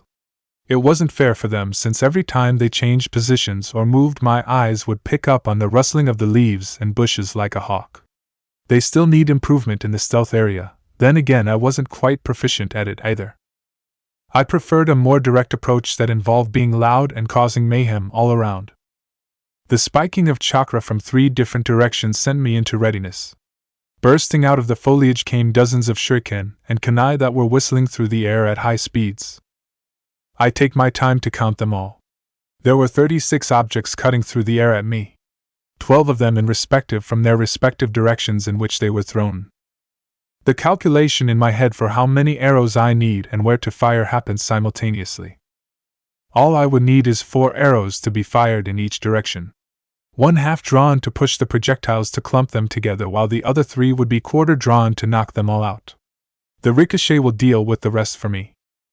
In the span for a regular human being to blink, I knocked back my projected arrows and fired all 12 in rapid succession. They all hit their marks and the field became silent once more. So they were just testing the waters, eh? At least they've improved a bit since the last time. That meant they were workable and could be trained. Another volley came and I shot them all down once more. It was followed by another set before someone came blasting out of the trees racing towards me. Wait, stick to the plan. Daisuke came at me like a bat out of hell, all the while throwing shuriken and kunai at me to force me from my spot. A fool's gambit. Sakura, cover Daisuke and rain it on him. Interesting. It seems like Sasuke was the one coordinating their efforts. The 2 of them tried throwing some more to force me to turn my attention to them, but it would be for naught. They didn't have the strength to propel them at faster speeds for me to prioritize it as a threat. Before I knocked another arrow, I reinforced my thigh and jammed the arrowhead to blunt it. I wasn't supposed to be killing them after all. Without even looking, I fired the arrow straight into center mass of his body, sending him careening into the river. He didn't even have time to yell before he crashed into the water. I paid no attention to it though before I twisted my body and fired off more projected arrows to deflect the oncoming barrage. Sakura, split to the right. They were trying to flank me. Basic tactics. Time to make them dance. Only quarter drawing the bow, I let loose several arrows in front of Sakura to impede her path. She skidded to a stop before trying to backtrack. More arrows blocked that way too. The pink-haired girl faced me before charging forward to enter the outer ring. Sorry, not going to happen. A blunted arrow, this time at half draw, crashed into her. It rocketed her body into a tree and Sakura's back met trunk, causing her to elicit a cry of pain and crumpled to the ground. I cringed. Okay, maybe drawing the bow at half wasn't so much a good idea then. The arrow that I hit Daisuke with was at a quarter draw, and that alone was enough to send him flying. I erred on the side of caution against Sakura since she could take a beating, but I guess even that was too much for her. Katon, Gokaku! The name of the signature technique of the Uchiha clan rung throughout the field as Sasuke bellowed a mighty orb of roaring hot yellow flames the size of a bus at me. Not bad. I'll have to actually use a prana-infused arrow this time to dispel her technique. The arrow glowed blue, and this time I did a full draw on my bow and aimed at her technique. Letting it fly, it struck true, dispersing her attack into a swirl of flames that carried itself with the projectile into the wind. It was only a distraction. Sasuke kept her momentum and charged forward. She surprised me by how fast she was moving. High-speed movement was undoubtedly her specialty. I could tell by the look in her face that she was in her element. I was going to let her in close to teach her a lesson. Feigning shock onto my face, she noticed and smirked at the small victory she gained. Poor soul. I feel bad for what I'm about to do to her. Sort of. Not really. Yeah, I can be a downright bastard when I want it to be. The raven-haired girl was only a step away from entering the inner circle. Did you know bows could also be used like a bat? Twirling the bow for effect, my stance widens and grip the bow with both hands before tensing up the muscles in my arms. Her Sharingan eyes saw this, and she did her best to fully stop, but her momentum continued from the speed she built up. Sasuke's mouth opened as my makeshift baseball bat smashed into her abdomen, batting her away like a baseball out of a stadium. Home run. And the crowd goes wild. Amiya Naruto wins the World Series for the Fuyuki City Tigers. A small smile made its way on my face. The sound of clapping caught my attention. It was Kakashi. Nice moves you got there, Naruto. Would you like to give an explanation to how this exercise applies to actual combat? Well, to be honest, it's just something that I came up on the spot, really. I scratched the back of my head and looked away sheepishly.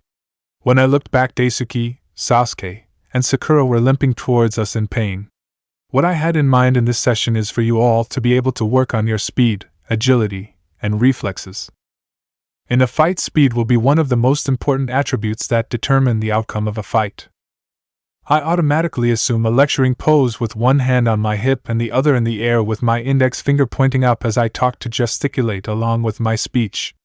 2.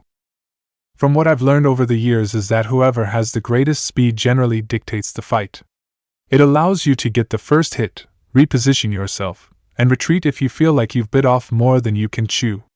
God, I'm winging this so hard right now. I thought I'd help Kakashi with his lesson plans, but really he's just dumping a majority of the work onto me.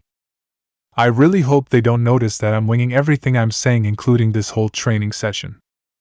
This focuses on you bursting your chakra to boost your speed to make it into the circle. When all three of you can make it in as a team, then we increase the distance, so on and so forth. At the same time, your reactionary senses and agility will be honed by the arrows that I shoot out from the center of the formation. They all looked fairly roughed up from the first round. I guess I wouldn't mind making dinner for them as a treat after we're done. Not for Kakashi, of course, but for the students. This is some bullshit. You're just doing this to get cheap shots at us, accused Daisuke. Partially true, I guess. They do make great for target practicing with my bow, even if I don't really need it. But no one has to know that either. I'm fairly confident he'd blow a gasket if I told him I was somewhat enjoying this. No. Pain is a great motivator to improve. It's better to bleed blood here than be dead in an actual fight. In here it's a controlled environment, but out there any and everything goes. You can't predict what happens. The fellow teen in front of me grumbled some more when I saw something move behind him. My eyes narrow at the sight of a bush to his back rustling near the bottom. Expanding my senses throughout the field, I felt another life signature near the vicinity of us that was sitting in the foliage, almost as if it were observing us. Knocking an arrow onto my bow, I shot it towards the bush, barely missing Daisuke by a scant few inches, which caused him to dive to the left by the time the arrow hit its mark. What the fuck is your problem? He yells at me. Are you out of your mind, you fucking crazy asshole? You could have killed me. Fuck. Tuning his incessant yelling out, I concentrate my vision towards the general direction, waiting for anything to happen. A second later, a rat popped out, stood on its haunches before scurrying off back into the forest. You fucking almost killed me for a shitty rat? Daisuke continued his rant. You even missed, God, what the fuck? That only caused me to furrow my brows in suspicion. What was a rat doing all the way out here from the village? Let alone hiding in a bush. Who knows how long it's been there watching too? It was too coincidental for a rat to be here of all things. Rats tend to live near man-made structures, so it doesn't make sense for one to be here. Unless Crown was here in Konoha with me. It sounded crazy, honestly it did, but it was the only logical conclusion. What gave it away was the fact that it stood upon on its hind legs and looked at me straight in the eyes before running off. Most natural animals had the tendency to vacate the area when there's fighting going on, but that little guy had stayed there. There wasn't a single bird in sight or any of the general fauna. It reaffirmed my thoughts about who was here in Konoha with me. What could he want that he traveled across the world to find me? I'll just have to ask that question when I confront him directly. Might as well knock two birds with one stone and do it when Kakashi's around. He can help answer any questions that Kakashi might have. Later on when I'm at the house I'll lower the bounded field around to draw him in. Lowering one's boundary field around a complex was a universal sign for any mage that they were welcomed in an establishment. Hopefully he won't take too long to notice and will introduce himself soon. What is it, Naruto? Asked Kakashi. It was nothing, just a curious little critter that was watching. I replied. I'll tell you later. He nodded his head, getting a little rusty with your aim, and Naruto? Daisuke is right, you missed. I'll be eagerly waiting. In your dreams I scoff at him, as if I would ever miss, was just a warning shot. Turning back to the three. Since Daisuke here is cursing up a storm, I'm guessing you're all ready to go for round 2. We'll take it up from the top again. You all know the drill. As they disappeared into the surround forest to plan their next attempt, I blew out a breath of air. Seems like trouble follows me everywhere, I muttered to myself. The thought of Crown following me across the world was unsettling. It didn't bode well for the future. Welcome to my home, everyone, he said plainly as the team behind him walked in tiredly. All of Team 7 collapsed once they reached the living room of the Amiya residence. They were sore, hungry, and thoroughly exhausted from the gamut that Naruto had them run through. Dinner will be ready shortly, shouldn't take too long. A simple Hainan Ji-fan dish for them, Hainanese chicken rice, poached chicken breast in chicken broth, with a garnish of cucumbers, coriander and a side soup made out of the same chicken broth that had sliced daikon in it. It should be a hearty and filling dish that should serve well enough as a post-workout meal. As he cooked in the kitchen, the members of Team 7, sans Kakashi, were in a daze trying to process their training session with Naruto. Imprinted into their minds was the sheer volume of arrows that he was able to fire from his bow without a single fault in his stride. No matter how many times they had showered him in shuriken and kunai, they were all plucked out of the air by his arrows. No matter the amount of jutsu they shot at him, they were struck down all the same. At one point they had tried throwing everything they could at him for a solid minute from all around him. It should be impossible for a human without assistance from a bloodline to defend against. It should have been too much for him to handle against an unreasonable amount of attacks coming in all around him. Yet he stood there in that circle countering and shooting down their futile attacks. They couldn't even manage to make him take a step to reposition himself. His feet was planted in the same spot throughout the night. It was like a bird trying to move a monolithic statue with the beat of its wings. They couldn't even budge him a single inch. And when they attempted to enter the circle, they were promptly blasted back out with no remorse. You all shouldn't beat yourselves up over tonight, he said from the kitchen. The trio picked up their heads off the table and looked over to him. You all have significantly improved since the last time we've met. Don't think about it too much. By the time the exams come around, I give you my word that you'll be able to breeze through the other teams as if they were air. Just give it some time and the results will appear when Kakashi and I are finished. Ah, thank you Naruto-kun for assisting in preparing us for the upcoming exams, Sakura replied. I'm sorry if we're taking up your time when you could be doing something else. Think nothing of it really. Kakashi and I exchanged some favors and worked out a deal so we both sort of benefit from it. Although he seems to be stretching the deal so he can freeload off of me for meals, he replied blandly at the last statement. Ah? Kakashi perked up. Did you say something, Naruto?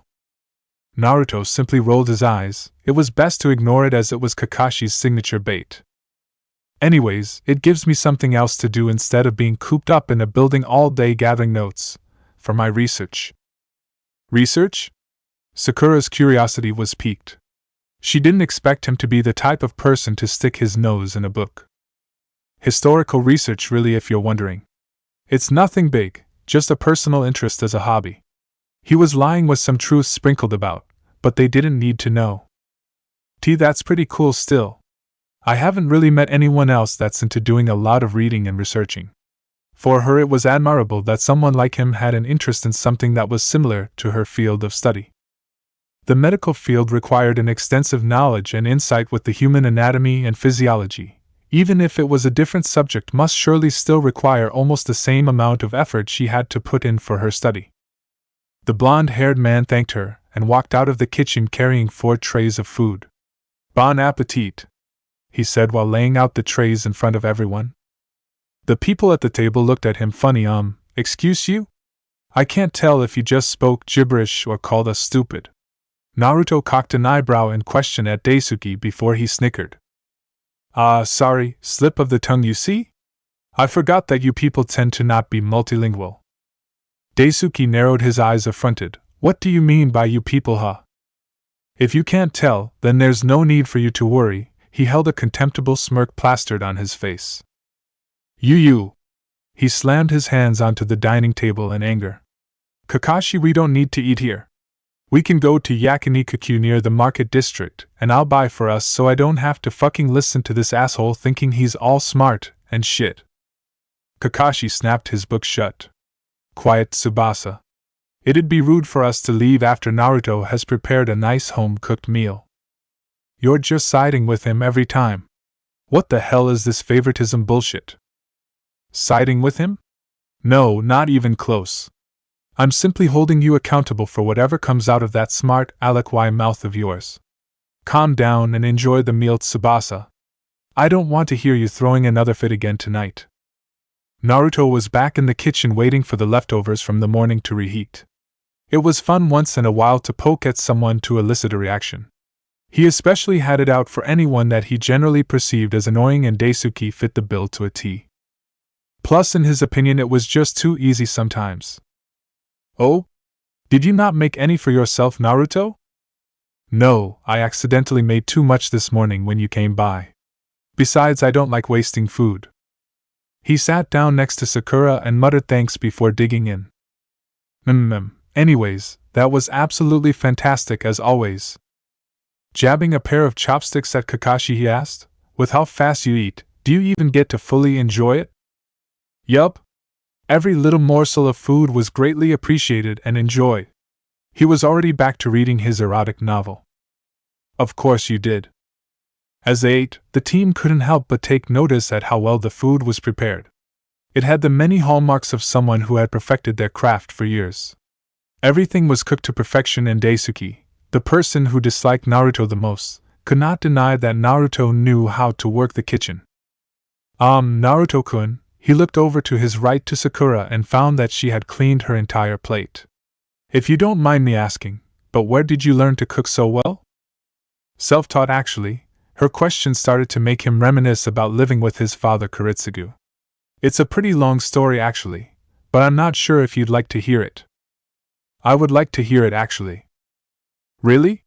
He looked at her. Alright, I'll try and shorten it. And so he regaled her how he first forayed into the culinary world, starting off with how his new adoptive father Kuritsugu almost burnt down the house. In the beginning of the story, he was smiling at how happy he was to live with his adoptive father after the fire, but as it went on it became more and more somber. It came to a head when he started to talk about recent events. Yeah. I got to experience a whole different culture and its culinary arts. I especially enjoyed making this one type of food, He was blanking out again. Just even referring to her was enough to cause his mind to stop to a screeching halt. Excuse me, who? Her. It was barely a whisper. And then he stared past them all, blinking every so often with his mouth slightly open. Naruto?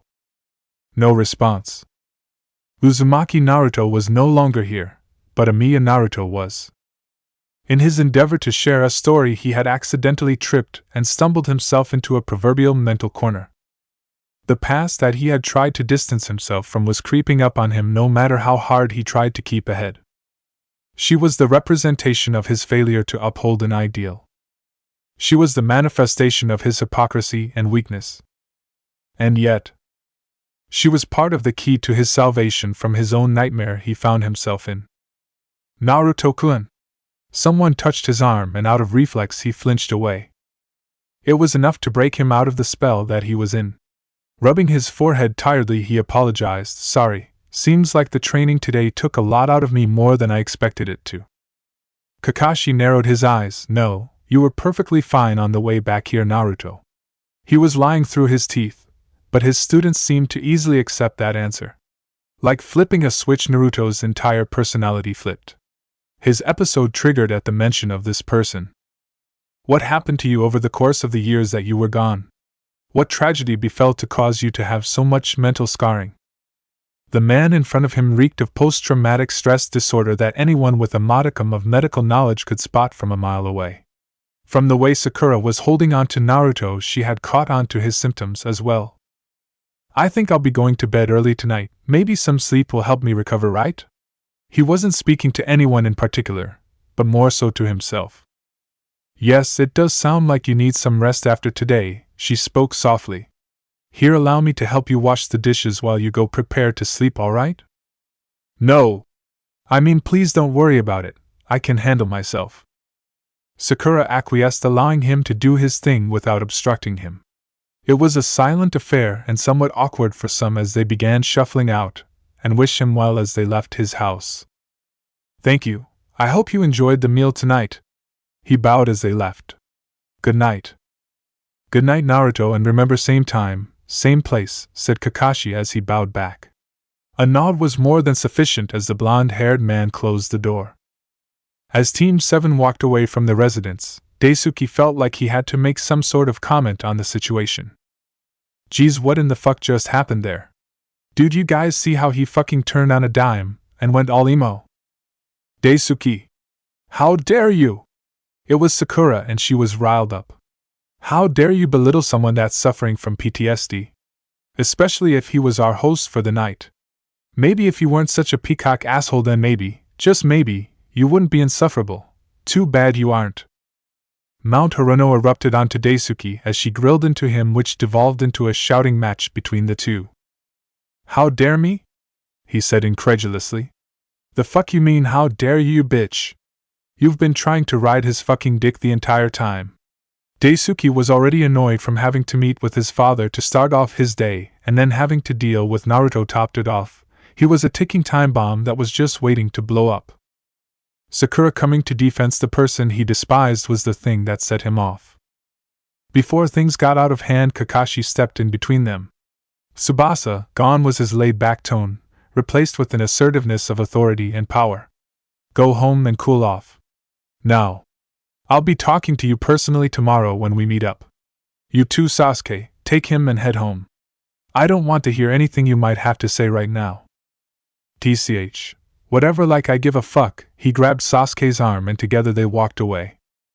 A sigh escaped from Kakashi's mouth as he scratched his head.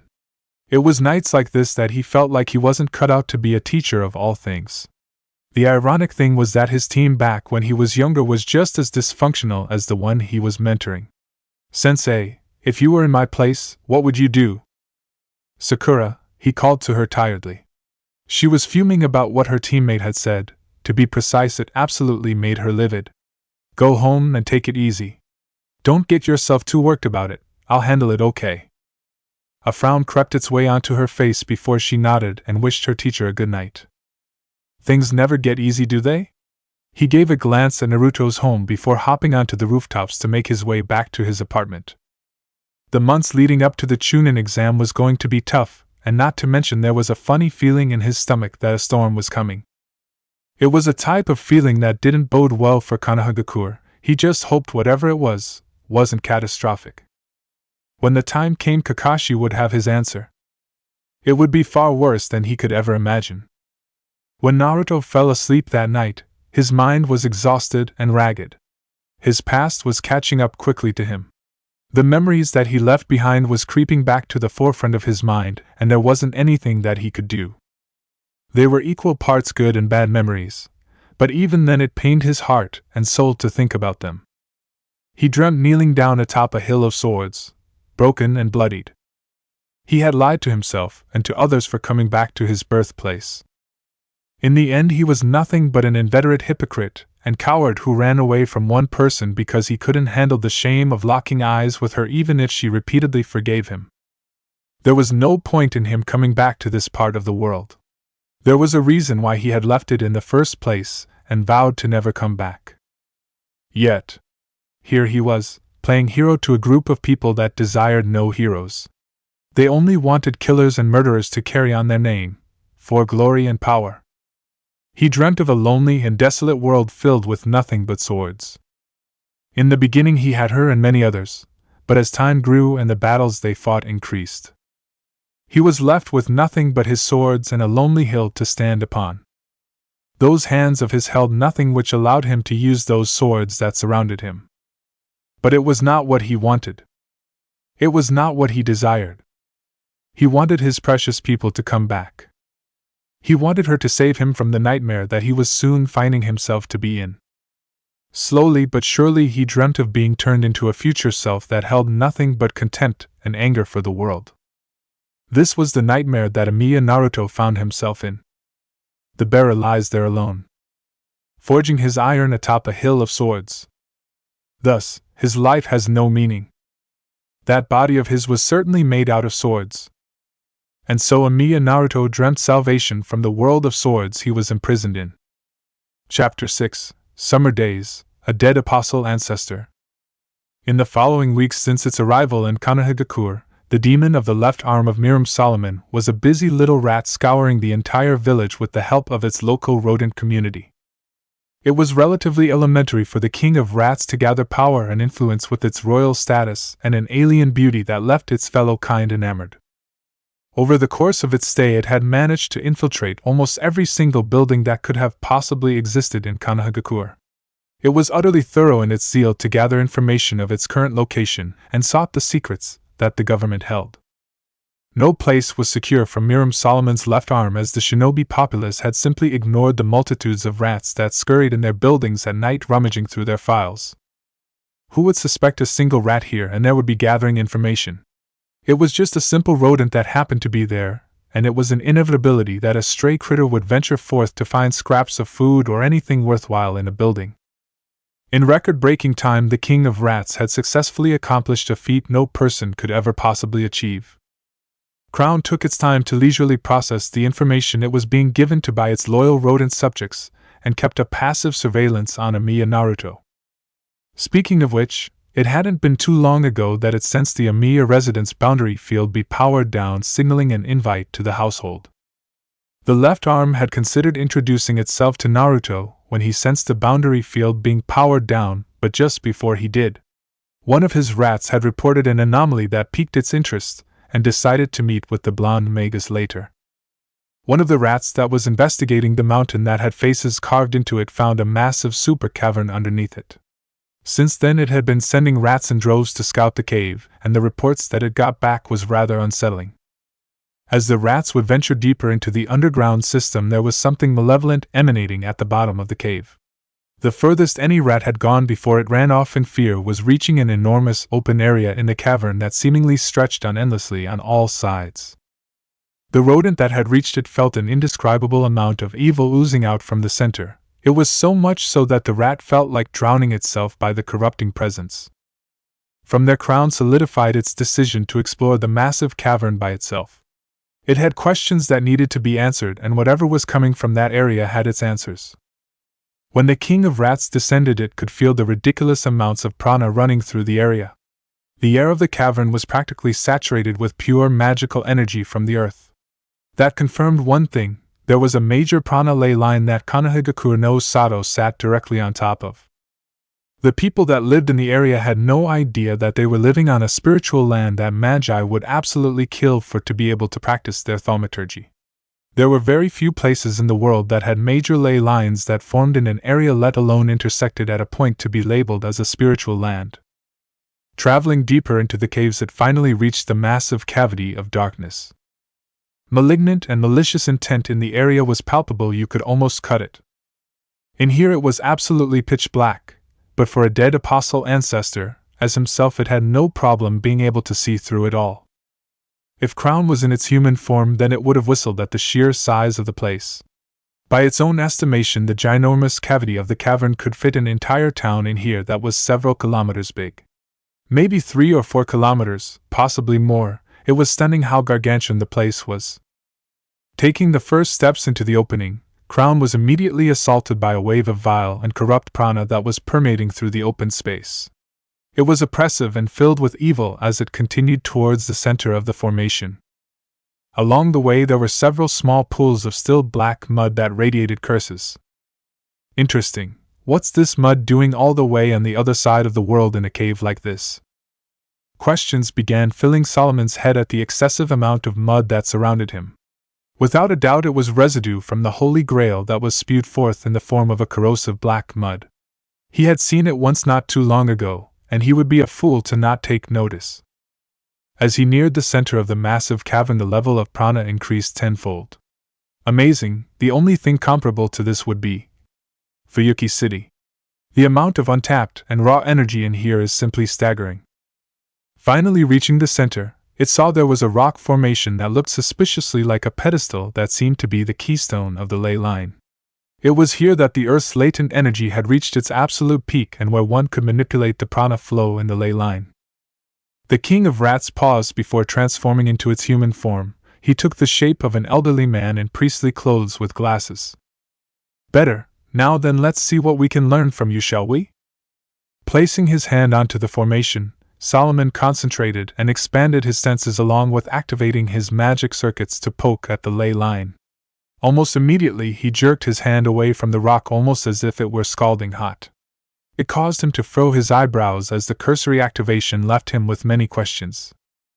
In the briefest of moments when his hand made contact with the wet stone, Miriam Solomon was able to theorize several things from connecting with the planet's magical current. The first and foremost was that he theorized that Konoha and Fuyuki City quite possibly shared the same ley line that fueled the Heaven's Feel ritual. The one Konoha sat upon, unknowingly, shared similarities in its nature with Fuyuki's. The biggest evidence that supported his theory was the Grail's residue in the form of black mud that pooled all around him. It was simply unmistakable. There was nothing in this world that could produce such a vile substance that corrupted anything that wasn't shielded from its curses. Konohagakure no Sato and Fuyuki City were located on opposite ends of the planet from each other. It didn't make sense for a place devoid of thaumaturgy to suddenly have the remnants of the failed ritual to obtain the third magic appear out of nowhere. The second, and quite possibly the one that intrigued him the most, was a second energy signature that came from the tainted ley line. No, he shook his head. It more than intrigued him, it made him outright confused. Something that bore similarities to Emiya Naruto had been spat out of the ley line. Something had used the ley line as a track and rode it all the way over into this part of the world before being birthed unto the world. Just the thought sent a cold chill down his spine of something being birthed from the veins of Gaia that powered the unholy artifact known as the Holy Grail. From his encounter with the Heaven's Feel ritual when he accompanied Naruto's merry bandit left a lasting impression on him. It was repugnant. It was revolting. It was simply put pure evil. On that night almost half a year ago, the Greater Grail attempted to bring forth something wicked unto the world. Miriam Solomon had believed Emiya Naruto was successful in preventing its birth. If he had never tailed Emiya back to his ancestral home, Crown wouldn't even begin to have suspect that there was something that survived the destruction of the Holy Grail. In his mind, he couldn't help but think that it was foolish to believe that the Holy Grail system of Fuyuki was fully erased. He, who had lived for over 1,000 years on this planet, had made a mistake to not check on the validity of the Grail eradicated for good. The taint in the ley line was so prevalent that even a third-rate magus would have been able to pick up on the corruption, but in his arrogance had not done so.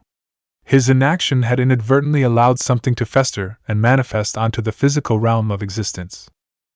And whatever it was had, from what he could tell, bits and pieces of Emiya Naruto. Taking a look at the massive chamber that he found himself in, the dead apostle couldn't help but narrow his eyes at the darkness. What was once a simple search mission for Emiya Naruto had given way to something much, much more complicated. A grin eased its way onto the old man's face before a baritone laughter escaped from his chest. Of course, Emiya-kun, nothing is ever simple with you. In all my years of living I have never met a more interesting human than you. The tides of change were coming to the place known as Konohagakure no Sato. The people who lived here could not possibly be prepared for the events that were to come in the near future. It was the only path. With Emiya Naruto's arrival, he was its herald of change. The future did not bode well for the ones who considered this place their home. Something wicked this way comes. It was a little over noon that Uchiha Sasuke found herself meandering about through the streets of Konoha's market district. Today was one of the few and rare days that she would be able to get some time alone to herself. Daisuke had been hanging out last night with his Jonin friends partying at their usual hangout, so he would be out for the majority of the day, allowing her some freedom. The past few weeks after the first session had been hell for her and Team 7. All over her body felt incredibly sore and fatigued from the constant workout and exercises that Kakashi and Naruto would impose on them. At first she thought Kakashi a considerable taskmaster, but Naruto was 1,000 times worse. The amount of arrows that could be fired from his bow was mind-boggling. In fact, she would freely admit that over the course of their training leading up to their trials they all developed an innate fear of arrows. I think I lost count after the third day of getting pelted by those stupid arrows. Her coveted Sharingan, even at its second stage, couldn't keep track of the arrows that were launched from Naruto's black bow. It spoke volumes of Naruto's abilities and strength. It was the thing that she needed to avenge her clan by killing her brother. But she found that her usual confidence and social skills seemed to completely break down whenever he was around. There was always something that came up that stopped her from asking, usually in the form of Daisuke, or that whenever there was a moment she would clamber up and shrink before Naruto. She sighed. There's just something about him that seems so untouchable. I don't get how Sakura is able to talk to him so casually and easily too. It frustrated Sasuke. For her, Sakura was that one individual from her graduating class that kept her head low and rarely spoke unless spoken to. God, even Hinata of all people talks more than her. Her and Naruto they just click so easily. How the hell does that ever happen? The developing relationship between Sakura and Naruto was a noticeable one that even a blind man would be able to take notice. Over the weeks she had caught the two casually hanging out with each other in various places. They led from the local tea house, to Naruto visiting the hospital whenever Sakura was at work, to both of them volunteering at the orphanage, and just walking around town with each other. The raven-haired girl's hands balled up into fists as she walked. A frown formed on her face as she thought about the two. She was envious. No. There was another aspect to what Sasuke Uchiha was feeling. She was also jealous. Uchiha Sasuke envied the attention that Naruto gave to her teammate, and in turn she was jealous of Sakura being more like than her. It was irritating, really. How did Haruno Sakura, some no-name orphan, manage to befriend Naruto so easily? Why did those two hit it off so easily? What made Sakura so much more preferable to talk and hang out with than her? Oh, maybe it's because you came off as some haughty bitch when you introduced yourself? Sasuke's eyes narrowed at her consciousness. It was that damnable voice of reason rearing its ugly head again. Sasuke-chan, you know I'm right. She could practically picture the smug grin that was formed inside her head.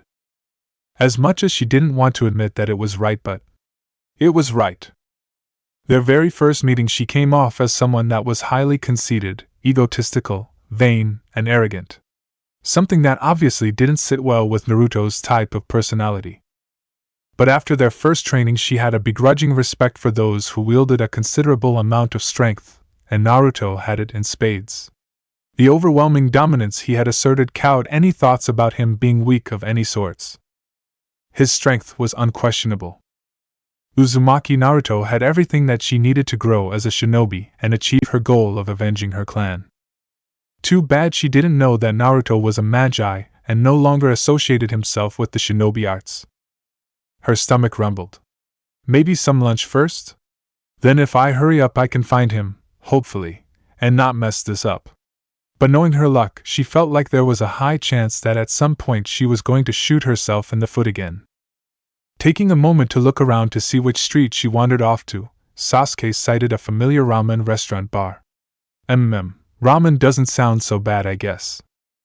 Moving the flaps of Ichiraku Ramen, the owners greeted their new customer warmly. Welcome to Ichiraku Ramen. Please have a seat. The chef's voice was tuned out as she stared the persons back in front of her. There was no way that she was this lucky. Sasuke gasped in disbelief at her luck. Huh! The sound of someone gasping behind me was more than enough reason to turn around and have a look. Pausing from eating what was possibly my 9th miso ramen bowl, I take a look and the person standing there staring at me was enough cause for me to raise an eyebrow in reaction to her. It was Uchiha Sasuke. Snorting a bit of air through my nose, I closed my eyes before opening up one and giving a smirk to her. Afternoon, Uchiha-san, I greeted her. No response except for her averting her gaze from me and a light blush growing on her cheeks before she sat down next to me. Oh please, why are you even blushing? That was nowhere close to flirting. I couldn't help but let loose a small huff while rolling my eyes. What an idiot, geez. Just one bowl of pork tomato ramen please, the girl next to me ordered quietly. One tomato ramen with pork coming right up. How rude. She didn't even bother to greet me in return. Whatever, not like I cared much anyways. I turned my attention back to my half-finished bowl with gusto. Honestly? It's been ages since I've had ramen, and Ichiraku's proved itself to be one of the best. I'd probably rank this little restaurant near the same level as the Copenhagen in the Shinto district of Fuyuki City. Glancing at the neatly stacked bowls in front of me, I made a note to add in a few extra exercises tomorrow to burn off all this excess fat and calories that I'm taking in right now. This couldn't possibly be healthy for me with the amount that I've eaten so far. How? Her voice grabs my attention. A bored glance in that direction is my response. How what? How did you become so strong? What a strange thing to ask all of a sudden. Should I respond seriously or mess with her just to gauge a reaction? The girl was staring intently at me like how she would always do whenever I was training them. Alright then, let's see how well you take this. I steeled my face and tried to look as serious as possible. Do you really want to know how I became so strong? Oh dear Lord, I sounded absolutely ridiculous right now.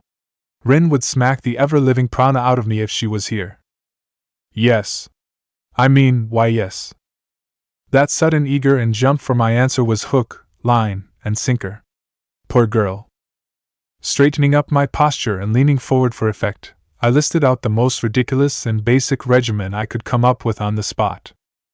Every day from sunup and sundown I would do. I paused for effect. This made her anticipate my answer even more. She almost seemed excited at the prospect of uncovering some secret of mine. Poor girl. 100 push-ups. 100 sit-ups. 100 squats, and a 10-kilometer run.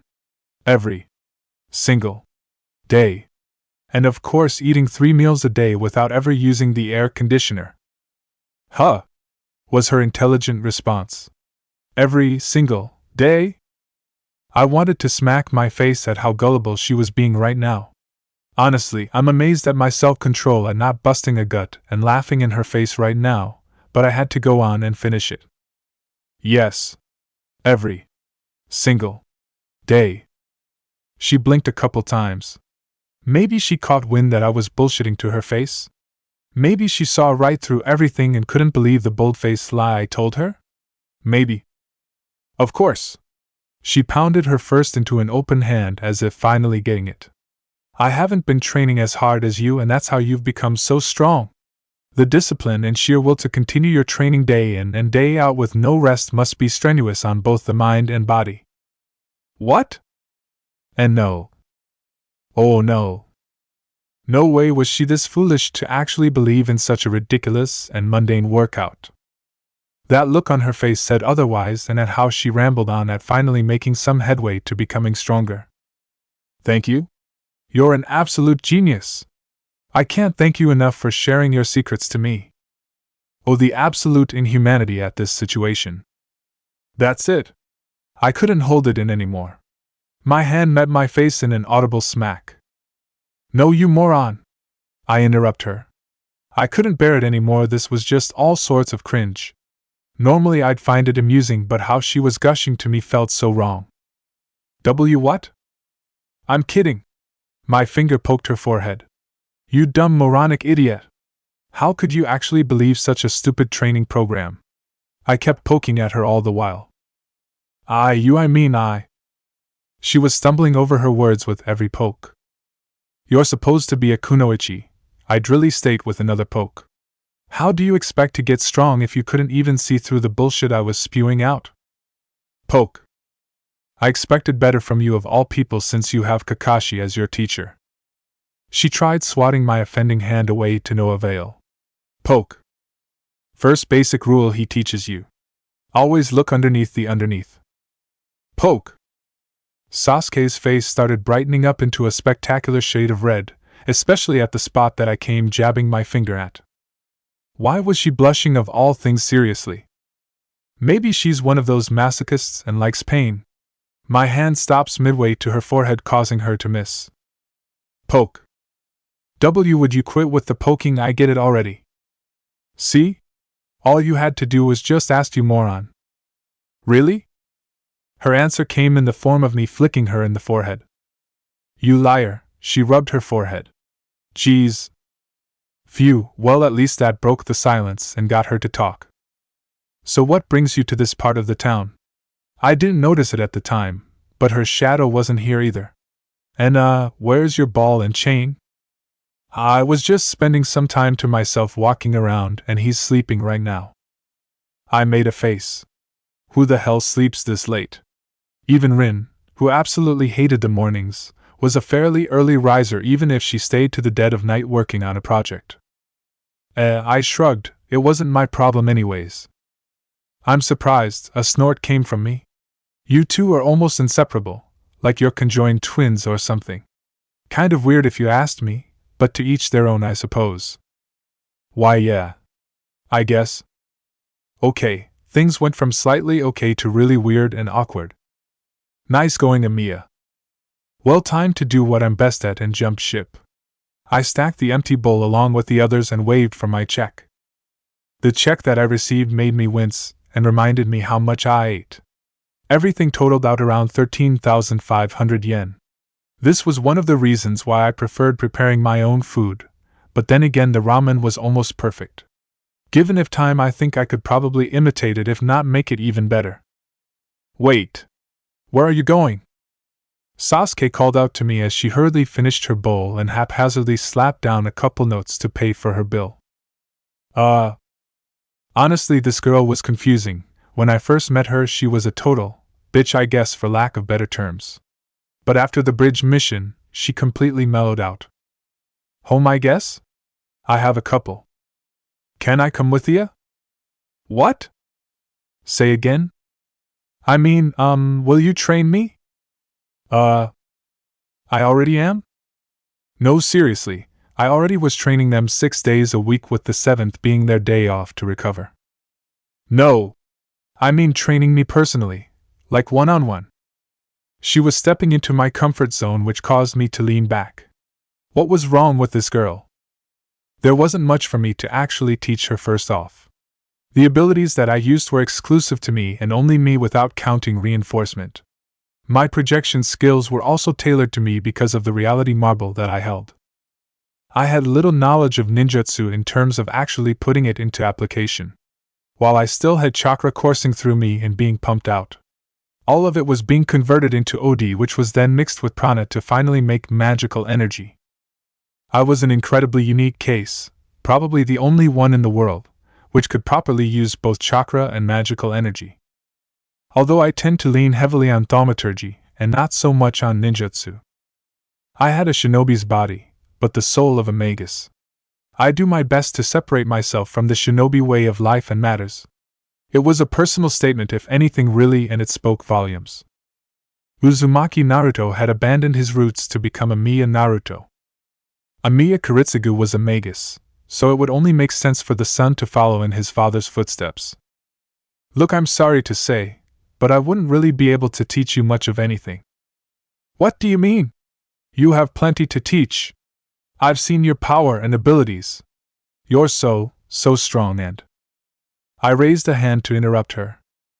Let me put it in simpler terms for you then. I am an utter failure in the shinobi arts. It doesn't matter. I quickly thought up another excuse which was sort of true. My house is dirty and I have to clean it today. Then I can help you clean your house. She was adamant in having me train her. Sorta reminds me of, well, me when I'm thick-headed and stubborn as a bull. Still am, but that's beside the point. I'm a busy person and I have a lot of things to do.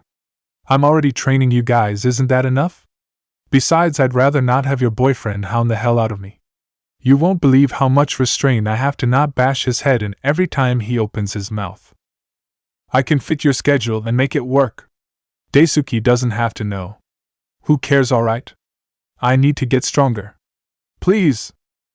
God bless this girl's soul. What the hell did the root record and spat out that made the being known as Uchiha Sasuke?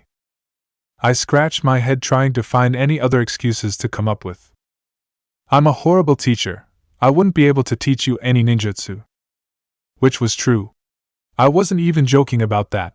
The total amount of shinobi techniques that I could utilize was a grand total of 3. Kage Bunshin, Henge, and Kawarimi. And you could probably knock out Henge and Kawarimi for the fact that I barely use them at all. Same with the clone technique, except that it carried the same principle as my tracing in a way, so it was easier for me to perform. Other than that, I didn't bother with anything else that was shinobi related. I only had with me the bare essentials of what constitutes a ninja. I was more tuned for magecraft, and even then you could say I was an utter failure. Reinforcement and gradation air was the only 2 magecraft arts that I excelled in. Man, the look on her face when I told her that those were the only 2 things I was good at was priceless. Needless to say, Tosaka Rin grilled into me about other and higher applications of thaumaturgy. There was a caveat to only excelling in the 2 most basic and mundane areas of magecraft. With utmost confidence and surety, I can safely say that I am the only person in the entire world who can project a noble phantasm in its full form. That was the thing that I could pride myself in at being best at. It doesn't matter. Anything helps, please. I beg of you to teach me. My face cringes before my shoulders slumped, and I let loose an audible sigh. Alright, fine. Have it your way. I throw my hands into the air in exasperation. There wasn't going to be a way out of this unless I just dipped out, but she knew where I lived, so it would be pointless to do so. Sasuke's face brightened up, and for once I actually noticed a genuine smile from her. Not some haughty, arrogant smile or a bitchwhy one. A real honest-to-God smile. But time to lay down some rules. Not a word to anyone about this. If I get bugged by your friends or your boyfriend, I'll drop your training in a heartbeat and wipe your mind. Okay, I was bluffing really. I wasn't as proficient as Tosaka and it was all a big bluff, but I had to put the fear of God into her somehow. I'll only be able to help you with physical attributes such as combat and swordsmanship, so if you don't like it then you can leave whenever. Doesn't matter to me. Lastly, training will start at 6 a.m. Monday through Friday.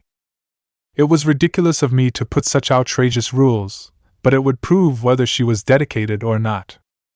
When can we start? Which she pretty much proved right on the spot.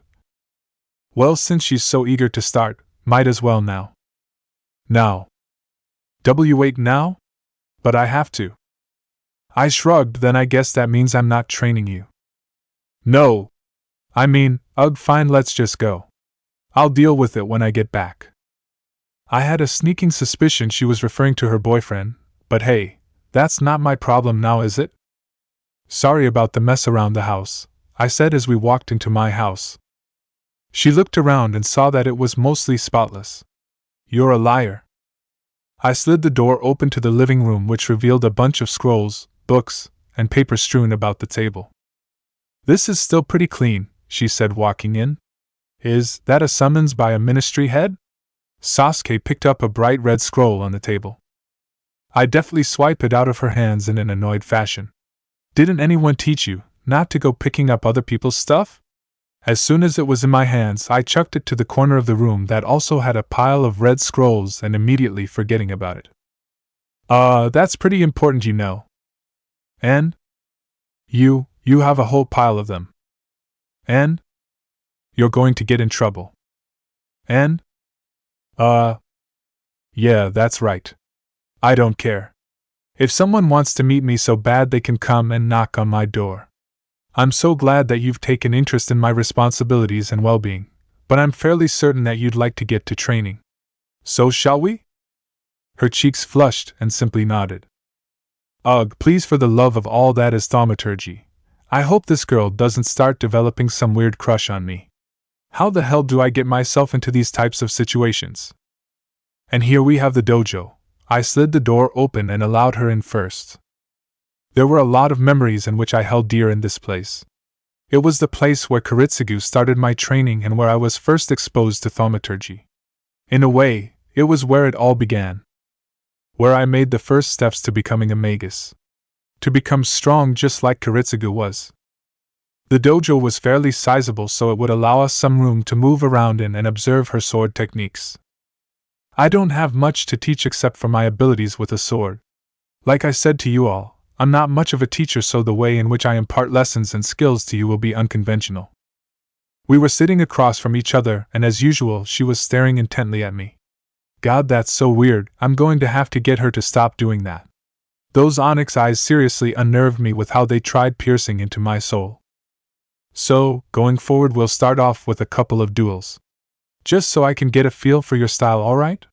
Grabbing two shurnai from the rack, I toss one over to her, and we both assume our respective stances. Already from the beginning I noticed several mistakes. Weight was distributed incorrectly. Foot placement needed work, it was causing her to be slightly off-centered. Her grip on the handle was too tight. Her hands were too close together. Her form was too tense, too tightly wound up. For our first bout it would only take 3 moves to land a hit on her. A crucial aspect of sword fighting was playing mind games.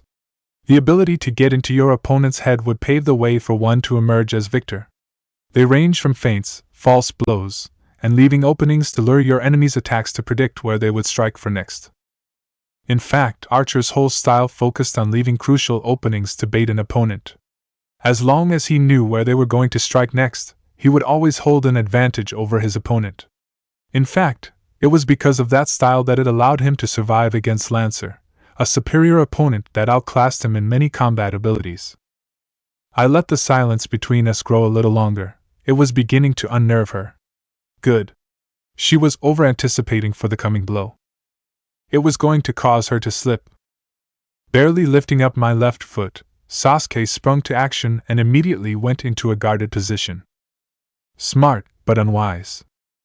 She expected for me to try and reach him by stepping in forward, but that wasn't the case. With her taking the bait, I planted my left foot back onto the floor and stepped forward with my right foot. I swung at the same time, causing her to block with her sword, but I expected it to happen. Sasuke made the mistake of thinking that I was aiming for her body when I was actually going for her sword. First move. Her eyes widened at the staggering blow that came from me, causing her sword to simply bounce off of mine, leaving her open.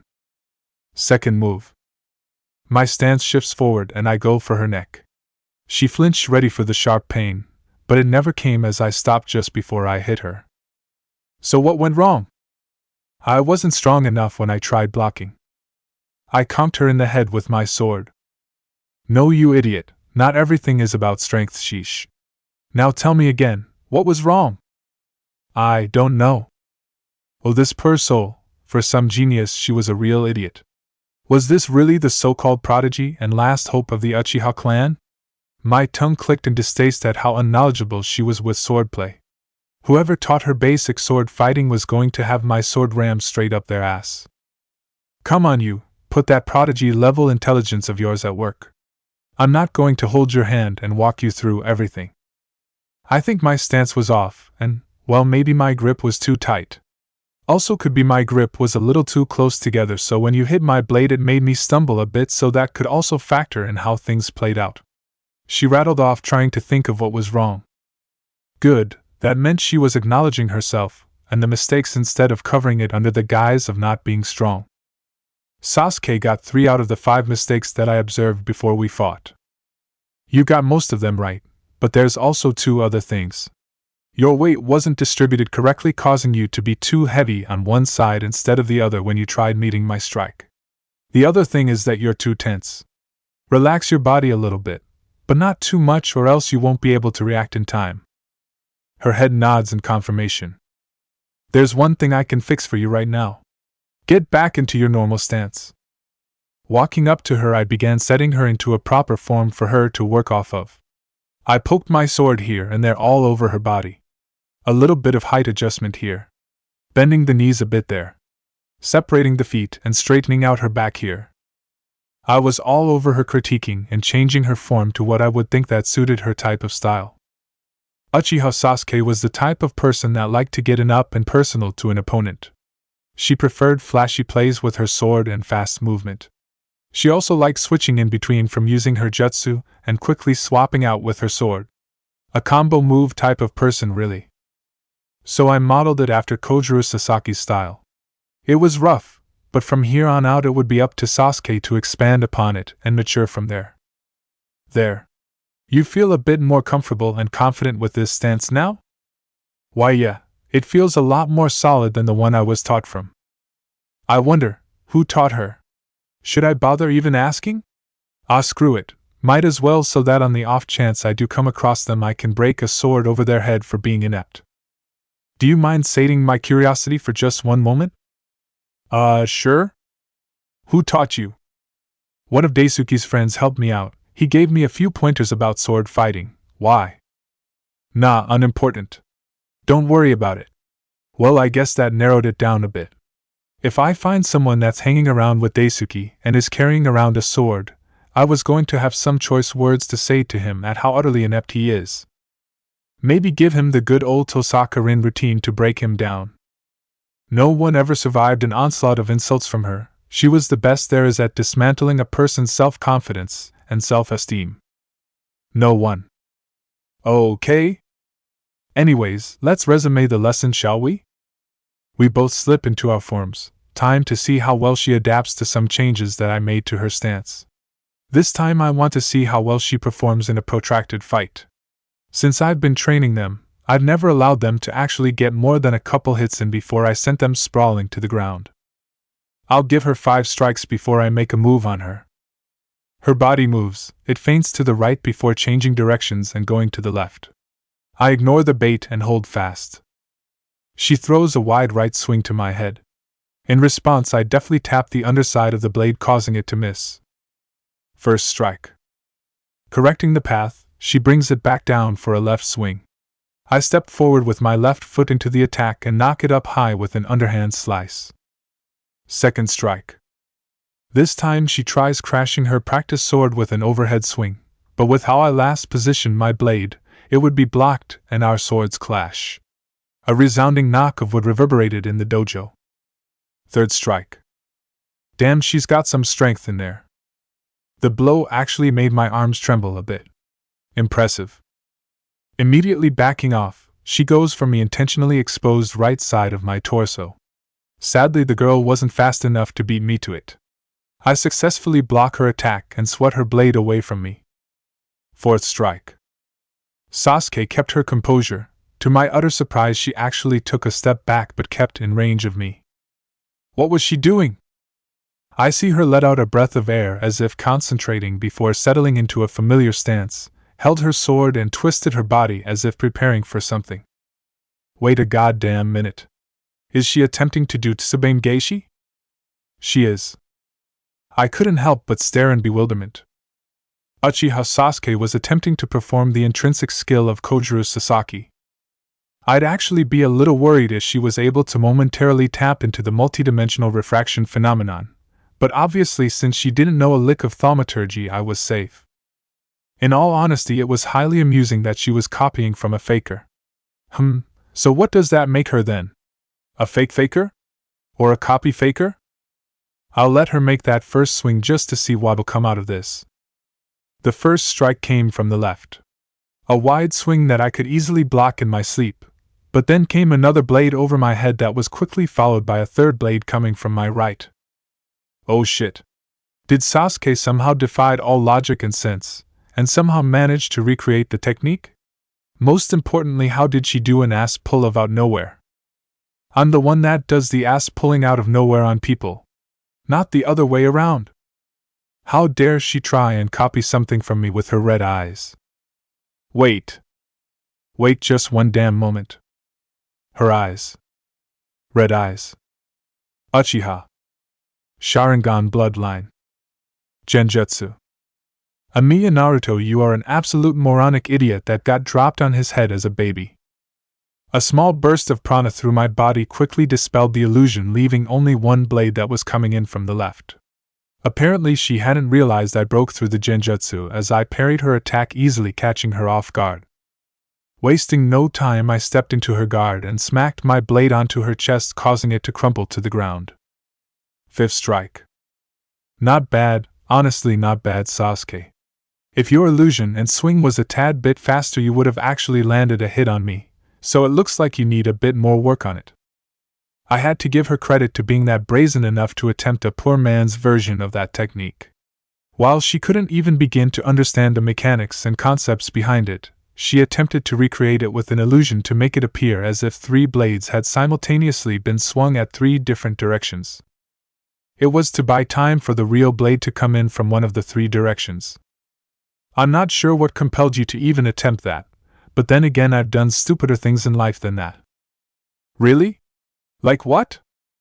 Would you believe me if I told you I deliberately took a blow from a massive axe sword that was wielded by a heroic spirit, which consequently gouged out my entire midsection to save someone? She didn't know how to respond to that. I didn't blame her, really. No one in their right mind would try to do that. Except I did. You don't need to answer that. I held a hand out for her to grab from the floor, and just like the first training I did with them at Waves, she hesitated. Oh, you moron, I'm just trying to help you up. My hand grabbed hers and pulled her up. Geez, what is wrong with you, huh? As usual, I conked her head. Ouch. Will you stop hitting me in the head? I'll probably end up have brain damage at the end of this.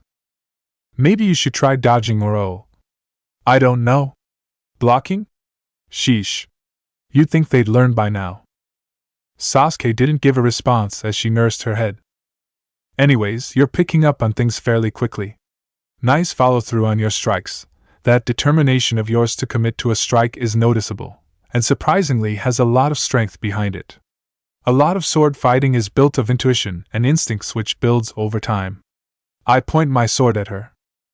It is up to you to hone that craft of yours and sharpen it. That girl in front of me was a slippery one. It was subtle in how she wove her genjutsu onto me during the fight. If it weren't for how blatant the illusion was with her trying to copy Tsubame Geishi, she might have actually gotten a hit in. Maybe. Sort of? Not really, I would have dodged it either way. The shurnai wasn't long enough, so I could have simply stepped back and let it miss.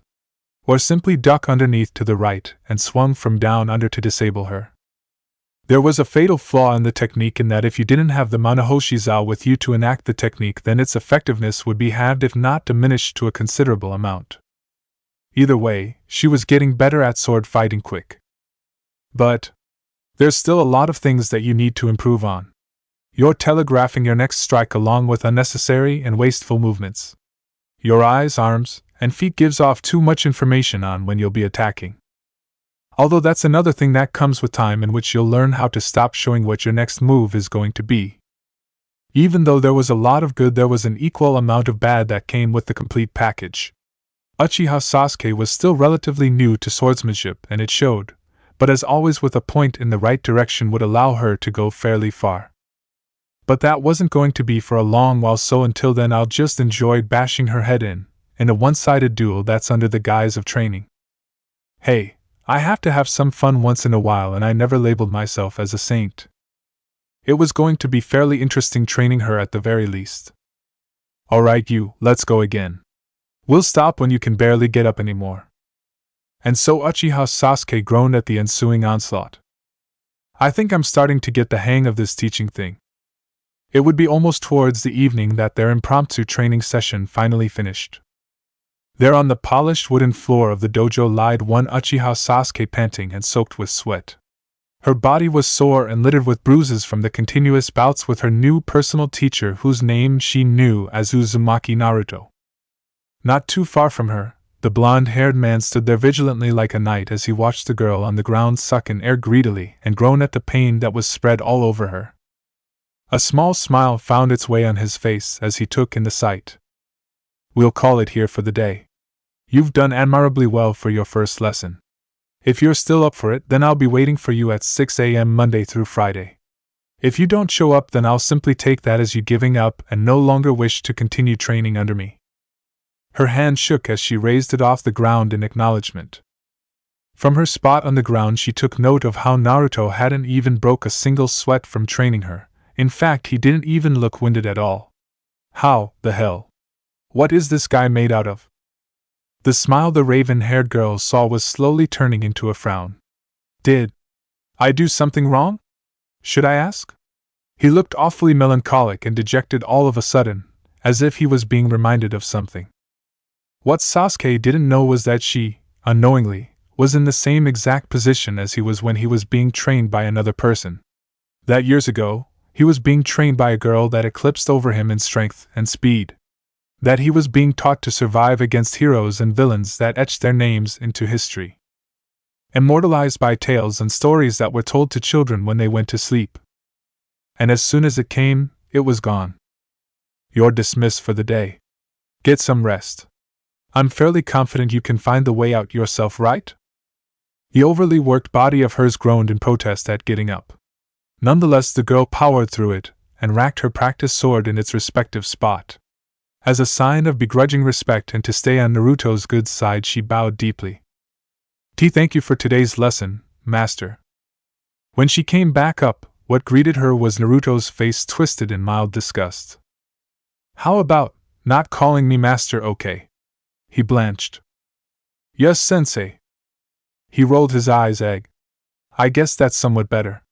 Now get going, you. I have to clean this dojo up for tomorrow. He looked around before complaining. Sheesh, why'd she have to sweat so much? It's all over the wooden floor and now I have to wax it again. Sasuke blushed in embarrassment. It seemed like the man was simply talking to himself as she was already at the door. Geez, what a guy. It's like he doesn't have a filter for what comes out of his mouth. Doesn't he know he shouldn't insult a girl like that? But she held her tongue and left his residence with a hastened pace. It was around 6 in the evening, and seeing how she hadn't bothered to leave a note in the apartment that was shared with Daisuke, she was guaranteed to receive an earful by him. Her shoulders slumped, and her walk slowed before she let loose a loud sigh. Might as well take my time, no sense in rushing to get nagged on. Where the hell have you been all day, Sasuke? Roared Daisuke. Sasuke didn't even bother holding back her sigh. What part of, I was training by myself, do you not understand? But all day and by yourself? I was around town and asked everyone if they've seen you, but not a single person saw you today. Daisuke was determined to get the real answer out of her, but Sasuke refused to budge and kept to her story. Yes, I was training all day. By myself. Is it so wrong of me to just have some time to myself? Yes. I mean, no. It's not wrong. But it's so suspicious of you to just up and disappear. The girl was taken aback from the accusation levied against her. Are you suggesting that I'm going behind your back and cheating on you? It was absurd and hypocritical of him to say that to her. She who had been unwaveringly loyal and faithful to him was being questioned for perceived deception. The thought to rub it in his face that she had indeed been training, and technically hanging out, with Naruto was tempting. It was fleeting really, but she remembered the agreement. No mentioning about it at all or else he'd drop everything. With great self-control, she squashed the feeling in her head and buried it. No! Not anything like that, for fuck's sakes. You're putting words into my mouth.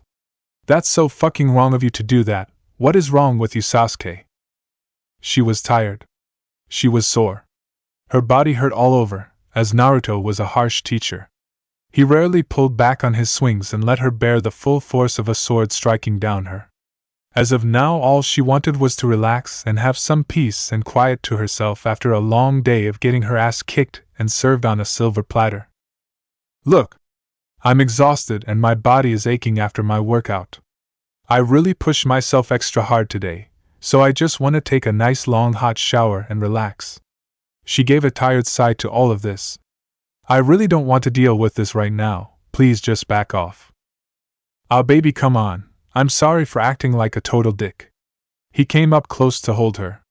Please forgive me, you know me and my mind. I can't help but think stuff sometimes when I'm not around. You know I love you, right? The man holding her was kissing and buttering her up. It was wrong. It was bad. It was like flipping a switch. He changed personalities on the spot and was now caring and affectionate because he didn't want to lose her. Somewhere in the back of her mind, there was a voice screaming at her at how wrong this was. He was only appeasing and play with her emotions. That he was manipulating her to stay with him, and only doing it to ensure her faithfulness towards him. It screamed that everything was a lie. The voice in her head repeatedly yelled at how much of a hypocrite that man was. That he was a twisted person to poke and press at her buttons to get a desired effect. Sasuke and her inner consciousness both knew that he had cheated on her multiple times already. It was blatant, even if he thought he was being covert and secret about it. The parties that they went to with his friends whenever they became drunk was obvious enough. Particularly when she was left alone and he was nowhere to be found. But why couldn't she pull away? No, the better question was, why didn't she pull away? The voice that screamed to get away was squashed by her need of someone that cared for her in any way. Even if he cheated, at least he came back in the end. That was all that mattered, right? It was a weak argument. A pathetic one. Put it simply, Sasuke was scared of moving out of her comfort zone. Why tread onto that dark and unknown path when she had one that was known and lit for her to walk on? Who else could she turn to for comfort and warmth when she was alone? And then that voice came slithering back in, whispering softly into the back of her mind. But, Sasuke-chan, you do have another option. The way it said it, you could assume there was a smile that followed along the statement. The girl knew who that voice was referring to. After all, Sasuke had just finished training with him less than an hour ago. But the question was, could she do it? Her teammate, Sakura, appeared to be smitten with Naruto. You're an Uchiha. You can take and claim whatever you please.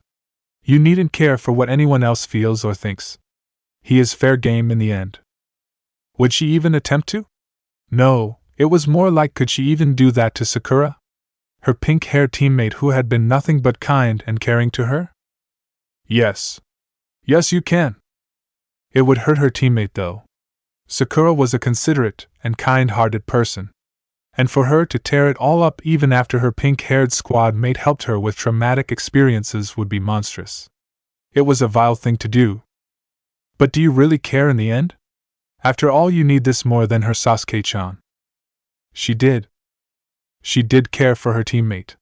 Sakura had cared for her when she was at her weakest point, her all-time low after the bridge ordeal. You're making a mistake. Uchiha Sasuke knew she was making a mistake. Come on, go clean up. Our friends will be waiting for us at our usual hangout spot. He took her protracted silence as acceptance when it was far from it. The girl that he held on to didn't return his embrace, but had paid no mind to it. He was confident that he still had her heart. While her subconscious voice had failed to influence her decision, it had managed to lay a seed for her to mull over. The idea had taken its place in her head. The man known to her as Uzumaki Naruto was a viable, if not ideal, candidate to be with. As she made her way to the bathroom to clean up for the night, her mind would replay the question over and over from here on out. Would she stomp over the friendship that she had with Harino Sakura to selfishly take Naruto for herself? Who knows? I gave a loud yawn that broke the silence in the living room. I'm starting to miss that TV back in Fuyuki. The whole quiet and silent thing going on in the house is starting to become a drag. Seriously, that TV was the best thing to have ever been made in the existence of mankind. While I mostly liked to watch the news, from time to time whenever it came on I loved watching the F1 Grand Prix motor race. Flipping through the book that I was casually reading through, I was reminded of that time where I had asked Tosaka to record a major F1 race for me when I was out and wouldn't be able to watch it. All she had to do was just power it on and press the record button. I scoffed to myself. Yeah? No problem at all, she tells me. Pfft. Then she goes and records that ridiculous show White Moon Princess, Phantasm Moon of all things. 1. I couldn't help but chuckle a bit. The show was in the competing times slot too. Ah, those were some good times, weren't they? I said to myself. I would do just about anything to be able to live in those simpler times. I huffed out a bit of air before shutting the book in front of me. It was time for a break anyways, with dinner coming up soon. Just as I was about to head into the kitchen, a series of heavy, raucous knocks banged against my door repeatedly. Who the hell? They became louder with each passing second. I'm coming! I'm coming! Jesus Christ, hold the phone, I'm coming! Seriously, who the hell was banging on my door like a madman? I have half a mind to knock whoever it is up the side of their head. They better have damn good reason bashing their fists into the door. I said I'm coming, hold your horses, for crying out loud. Unlocking the door, I slid it open furiously with an annoyed expression. What the hell is your prob? I stopped mid-sentence of what I was saying as I lost my words because of who was standing in front of me. Oh shit. They smirked in response. Oh shit indeed, Naru-chan. In the doorway stood one Mitarashi Anko along with Kakashi. Nothing was coming up for me to say. Kakaku here told me that you've been back for quite some time now, and yet you haven't even tried to say hi or anything to your big sister that took care of you. The way she said it sounded so sweet yet insincere. My face cringed in return. It was true. I've been putting off meeting with Anko and Guy for no particular reason. The excuse I had was that I was swarmed with research, but that's a paper-thin alibi at best. I was so screwed. You are so screwed. Oh boy. I glared at Kakashi as if asking him the silent question of why he brought Anko along. The white-haired man next to her tried looking apologetic. Keyword tried. Kakashi. I hate your guts. I said it just before Anko punched me right in my chest that sent me flying back into the hallway of the house. Naru-chan. Anko called to me.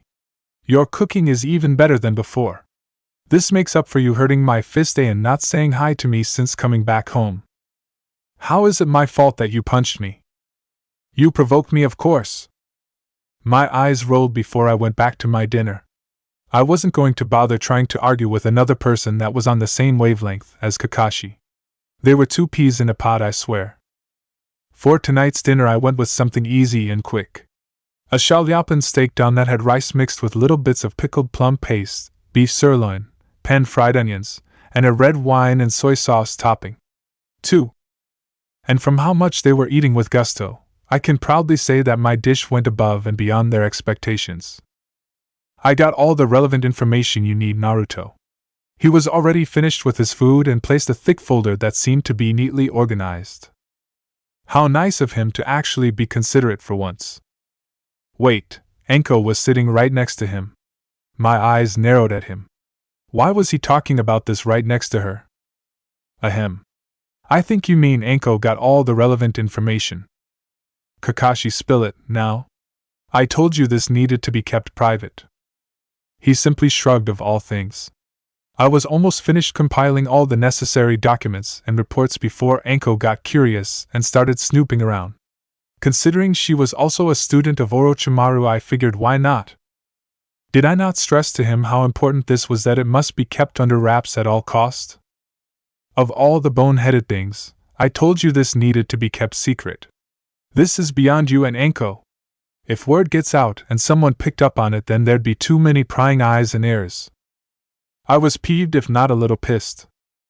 Whoa, hey there now. What do you mean by beyond me and Kakashi? Kakashi is an elite jonin that's a candidate for the Hokage position, and I co-lead the intelligence department. So I'm pretty sure there's nothing beyond us, brat. Anko was so wrong due to ignorance. It wasn't her fault at all, though. The things they could be stepping into was a whole different realm for them. Completely foreign on all accounts with subjects and matters they had zero knowledge in. In the Shinobi system, those two were undoubtedly one of the strongest in it, but compared to one under the thaumaturgical system of the moonlit world, they were fodder at best. It was frustrating at how determined they were to bud into a world they couldn't even begin to comprehend, let alone understand. There were multiple things such as the dead apostle ancestors, the swirl of the root, Gaia and Alea, the reverse side of the world, and most importantly the counter force of the world. I couldn't even imagine trying to explain to them the principles of true magic. They had no reason to bother with the greater world. I didn't want them to. Like the saying goes that ignorance is bliss rings true. Naruto, Kakashi's voice was sharp.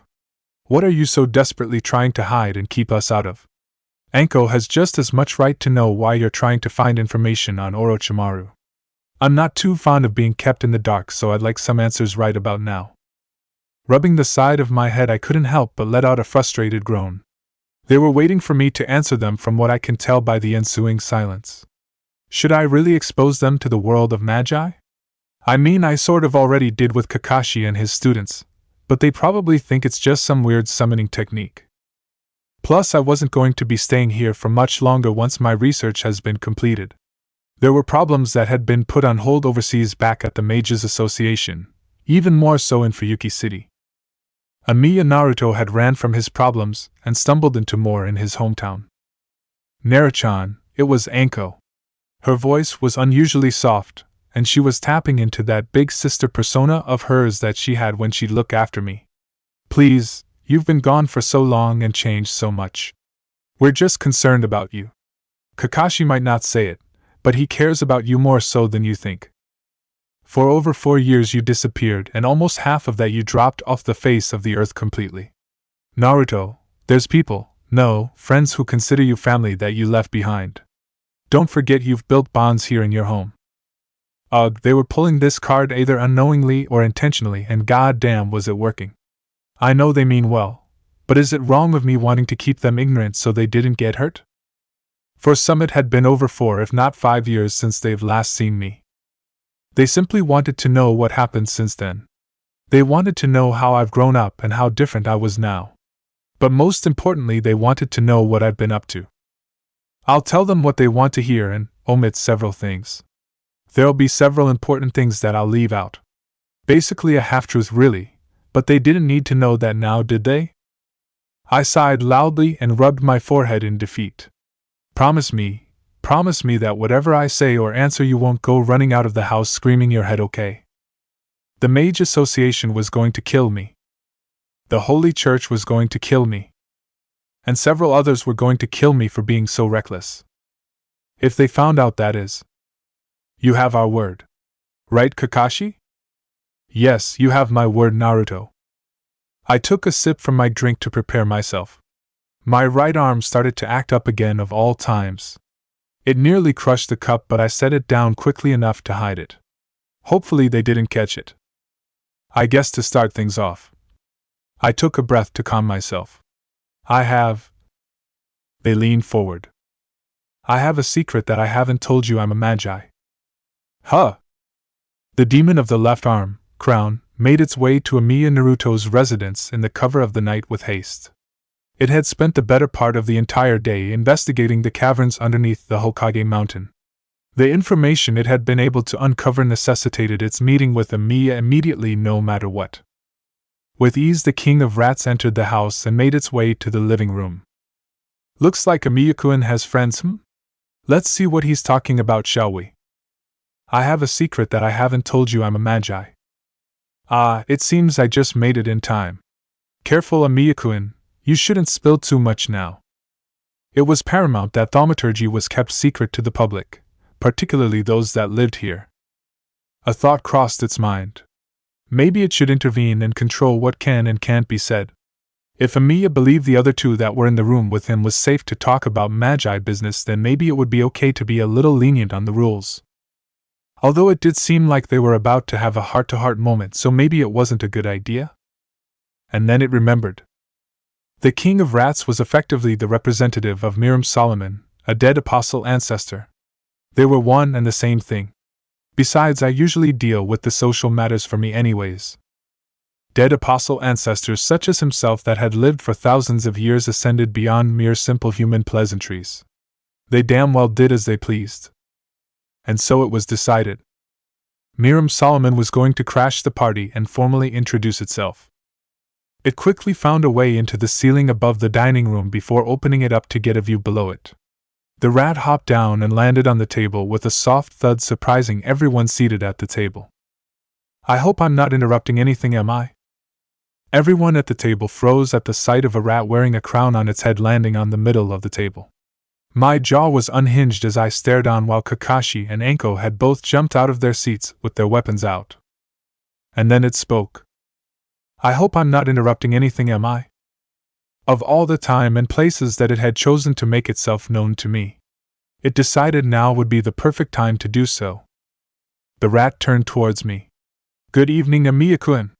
I must say you are a rather difficult person to track.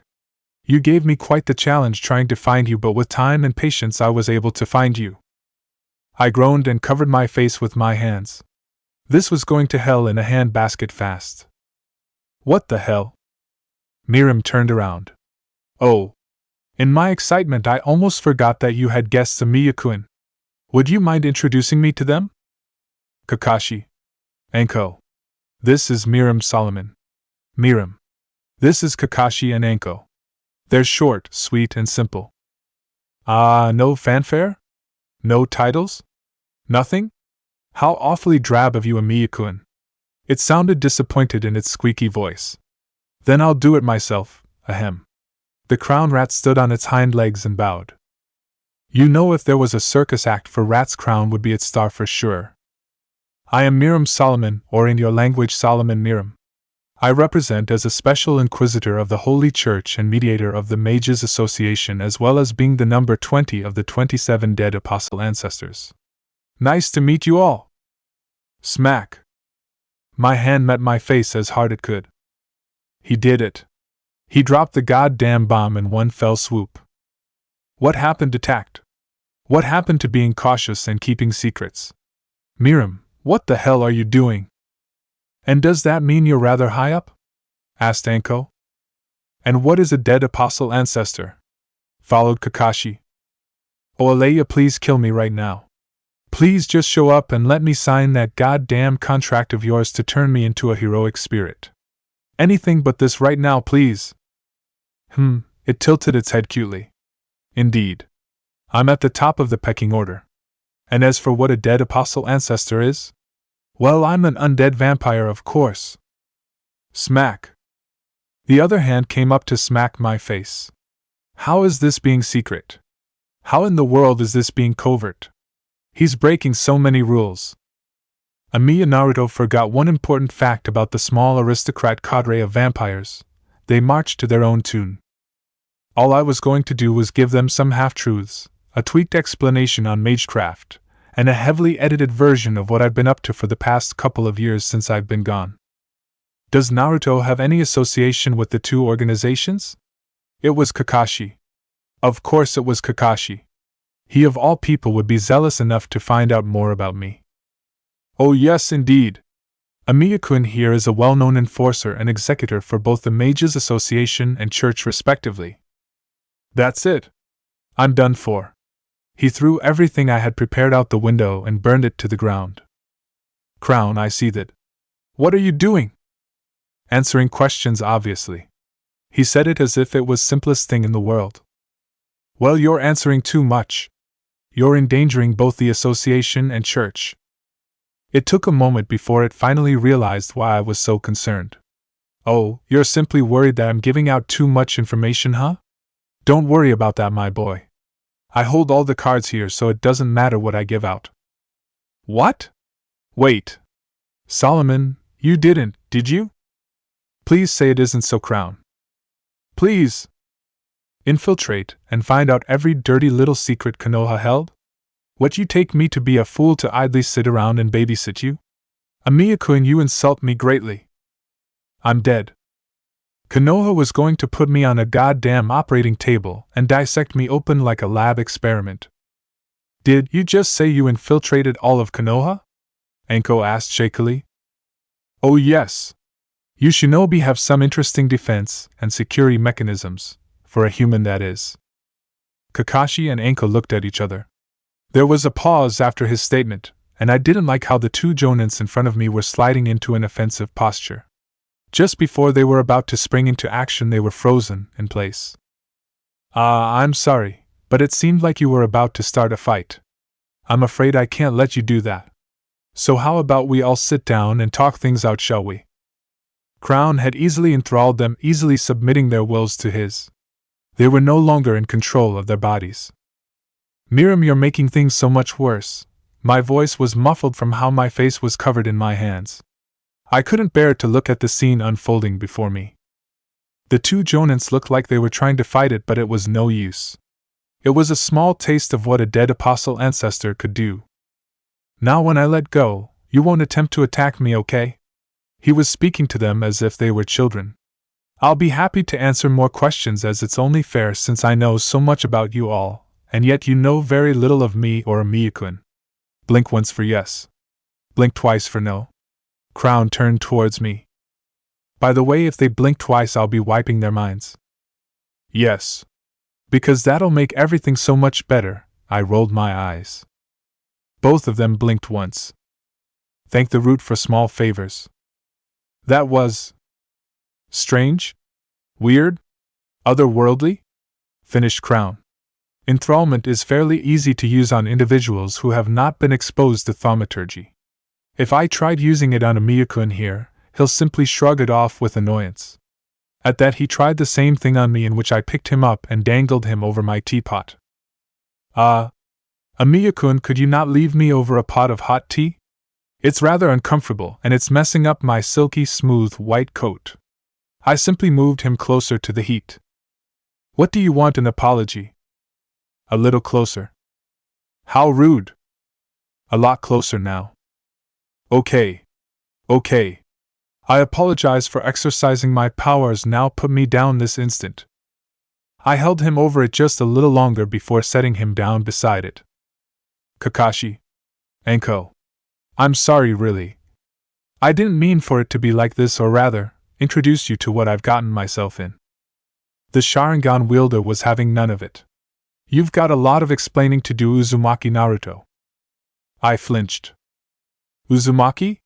Miriam tested out the name slowly. No. Sorry to say, but a Miyakun dropped that name years ago. I flinched again. Wait. How about we all go back to step 1, okay? We're getting ahead of ourselves and going all over the place with no structure or order. So, let's all calm down and start from the beginning, okay? It was Anko of all people that was trying to bring order. As you already know, I'm Mitarashi Anko, and this is Hatake Kakashi. It's a pleasure to meet you, Solomon-san. Indeed it is. I have to say I'm quite excited at finally meeting you Shinobi people that a Miyakun would rarely talk about. We have much to discuss. As you said, we should start from the beginning, shall we? It was going to be a long night of answering 1,000 questions. And so for the rest of the night they effectively played 20 questions with Naruto, giving them an introduction to the world of thaumaturgy and magi, and what he had been up to for the past several years since he left. The two Konoha shinobi felt as if they barely scratched the surface after hours of talking into the dead of the night. As they talked, they picked up on subjects and topics that Naruto tended to skirt around or avoid altogether by bringing something else up. It was an enlightening experience for the both of them. As the night grew, Kakashi couldn't shake off the feelings of hurt and sadness that welled up inside him. He had long come to the realization that this Naruto was entirely different than the one he knew long ago, but not to this extent. It was disheartening if he were honest. Surprisingly, Naruto had been rather forthcoming with the questions that they gave him.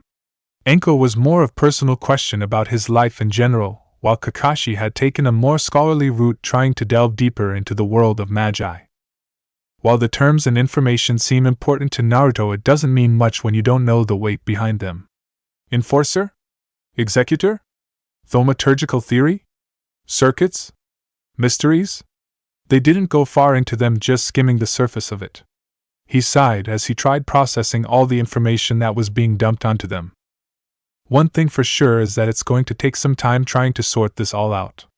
I should take this to the Hokage immediately and dash. He already knows, by the way.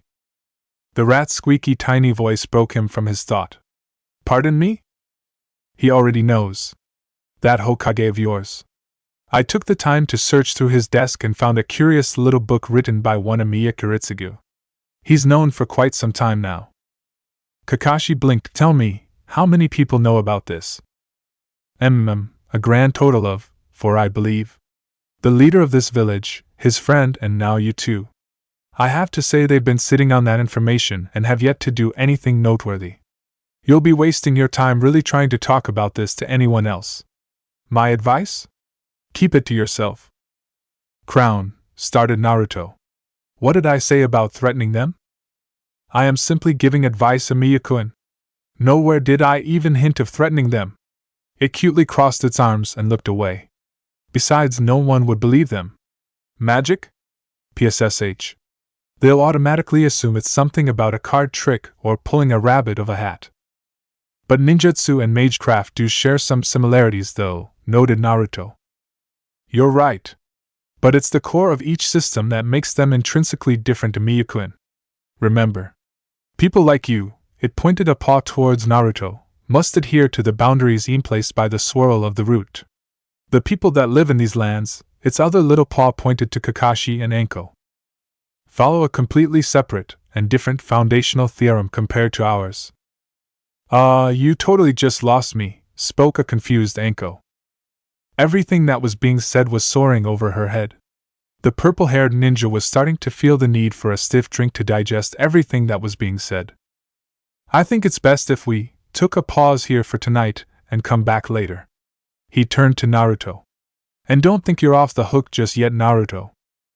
The man in question simply scratched his head and sighed. He felt as if he was being chastised by an older sibling. Yeah, again, sorry about tonight. Was just some misunderstanding and I got a little carried away with some things. So I'll be back for more along with Anko and maybe Guy. He didn't buy it. That furious look Naruto had on his face when they started prying too much into his business gave it away. Come on, Anko, let's go. Right. Thanks for dinner, Naruto-chan. I'll be sure to be back for more, and next time I'll be looking forward for some dango. Hopefully you'll be prepared. She waved to them. Goo odd night. Why yeah, gee good night you too. Naruto's face cringed at how loudly Kakashi closed the door. It was late in the night when Kakashi and Anko left the house.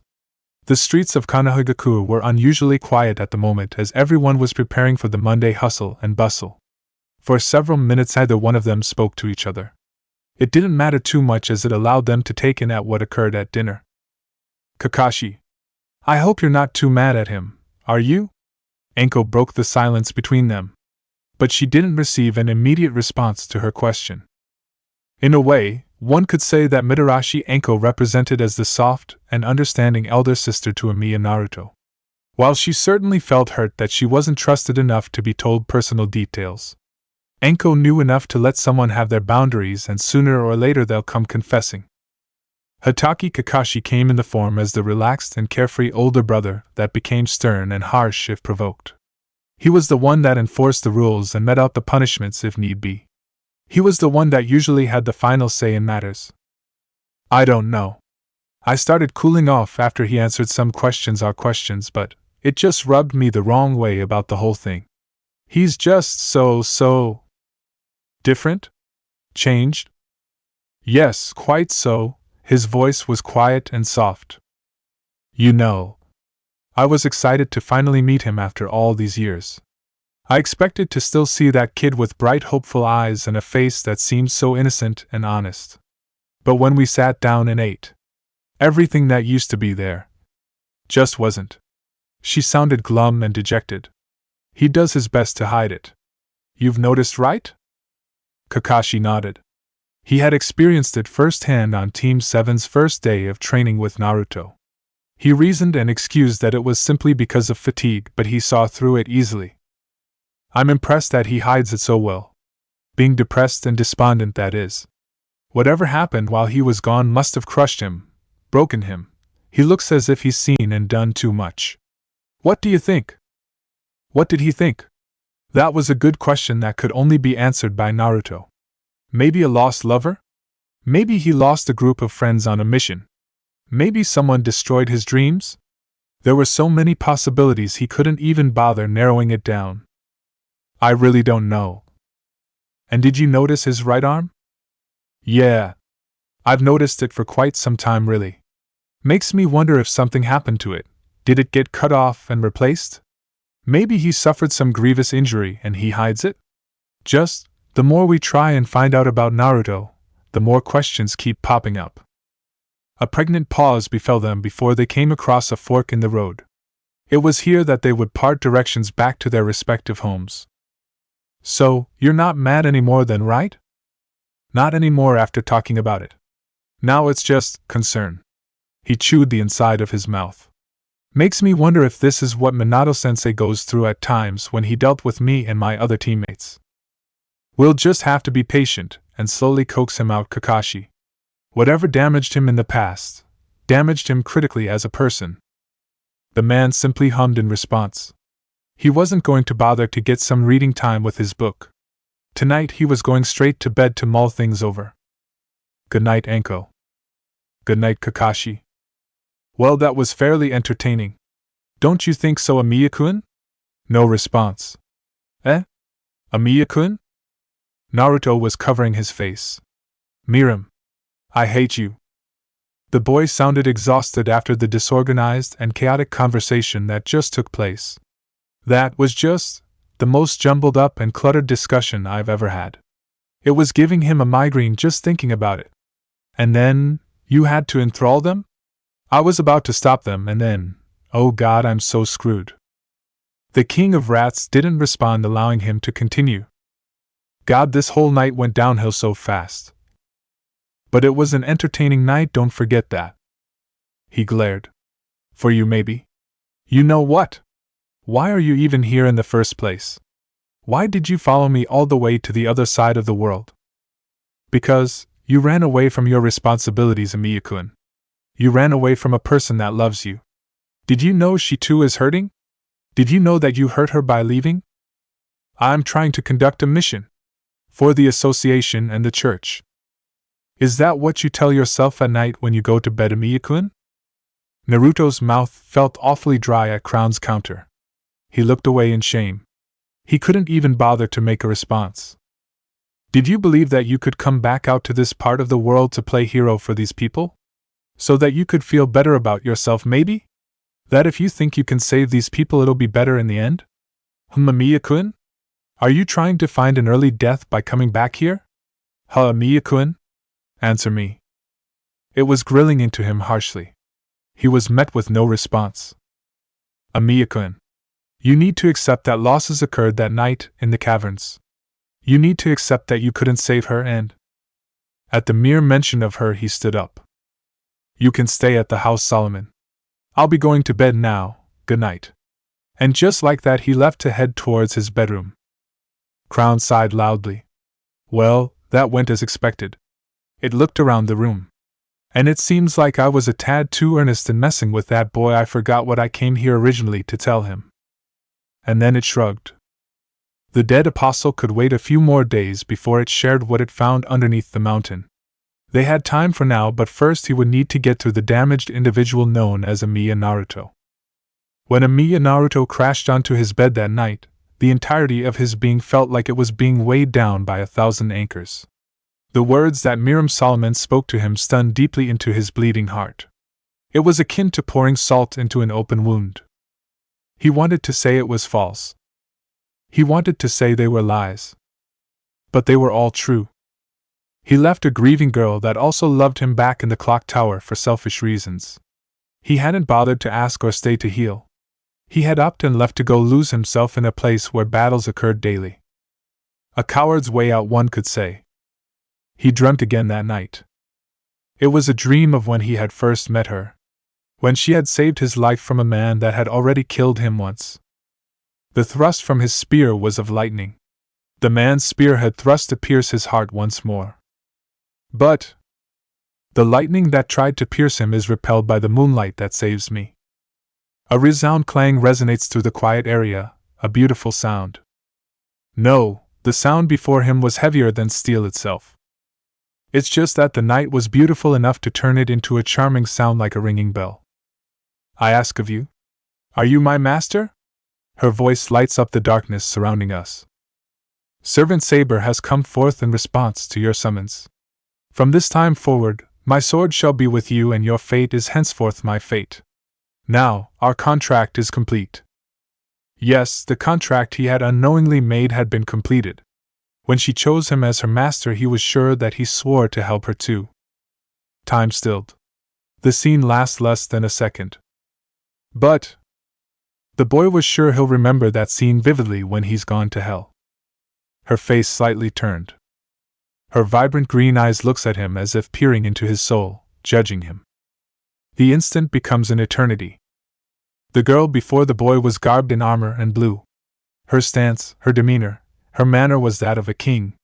Her golden hair shines unearthly in the moonlight as her hair and outfit swayed in the wind.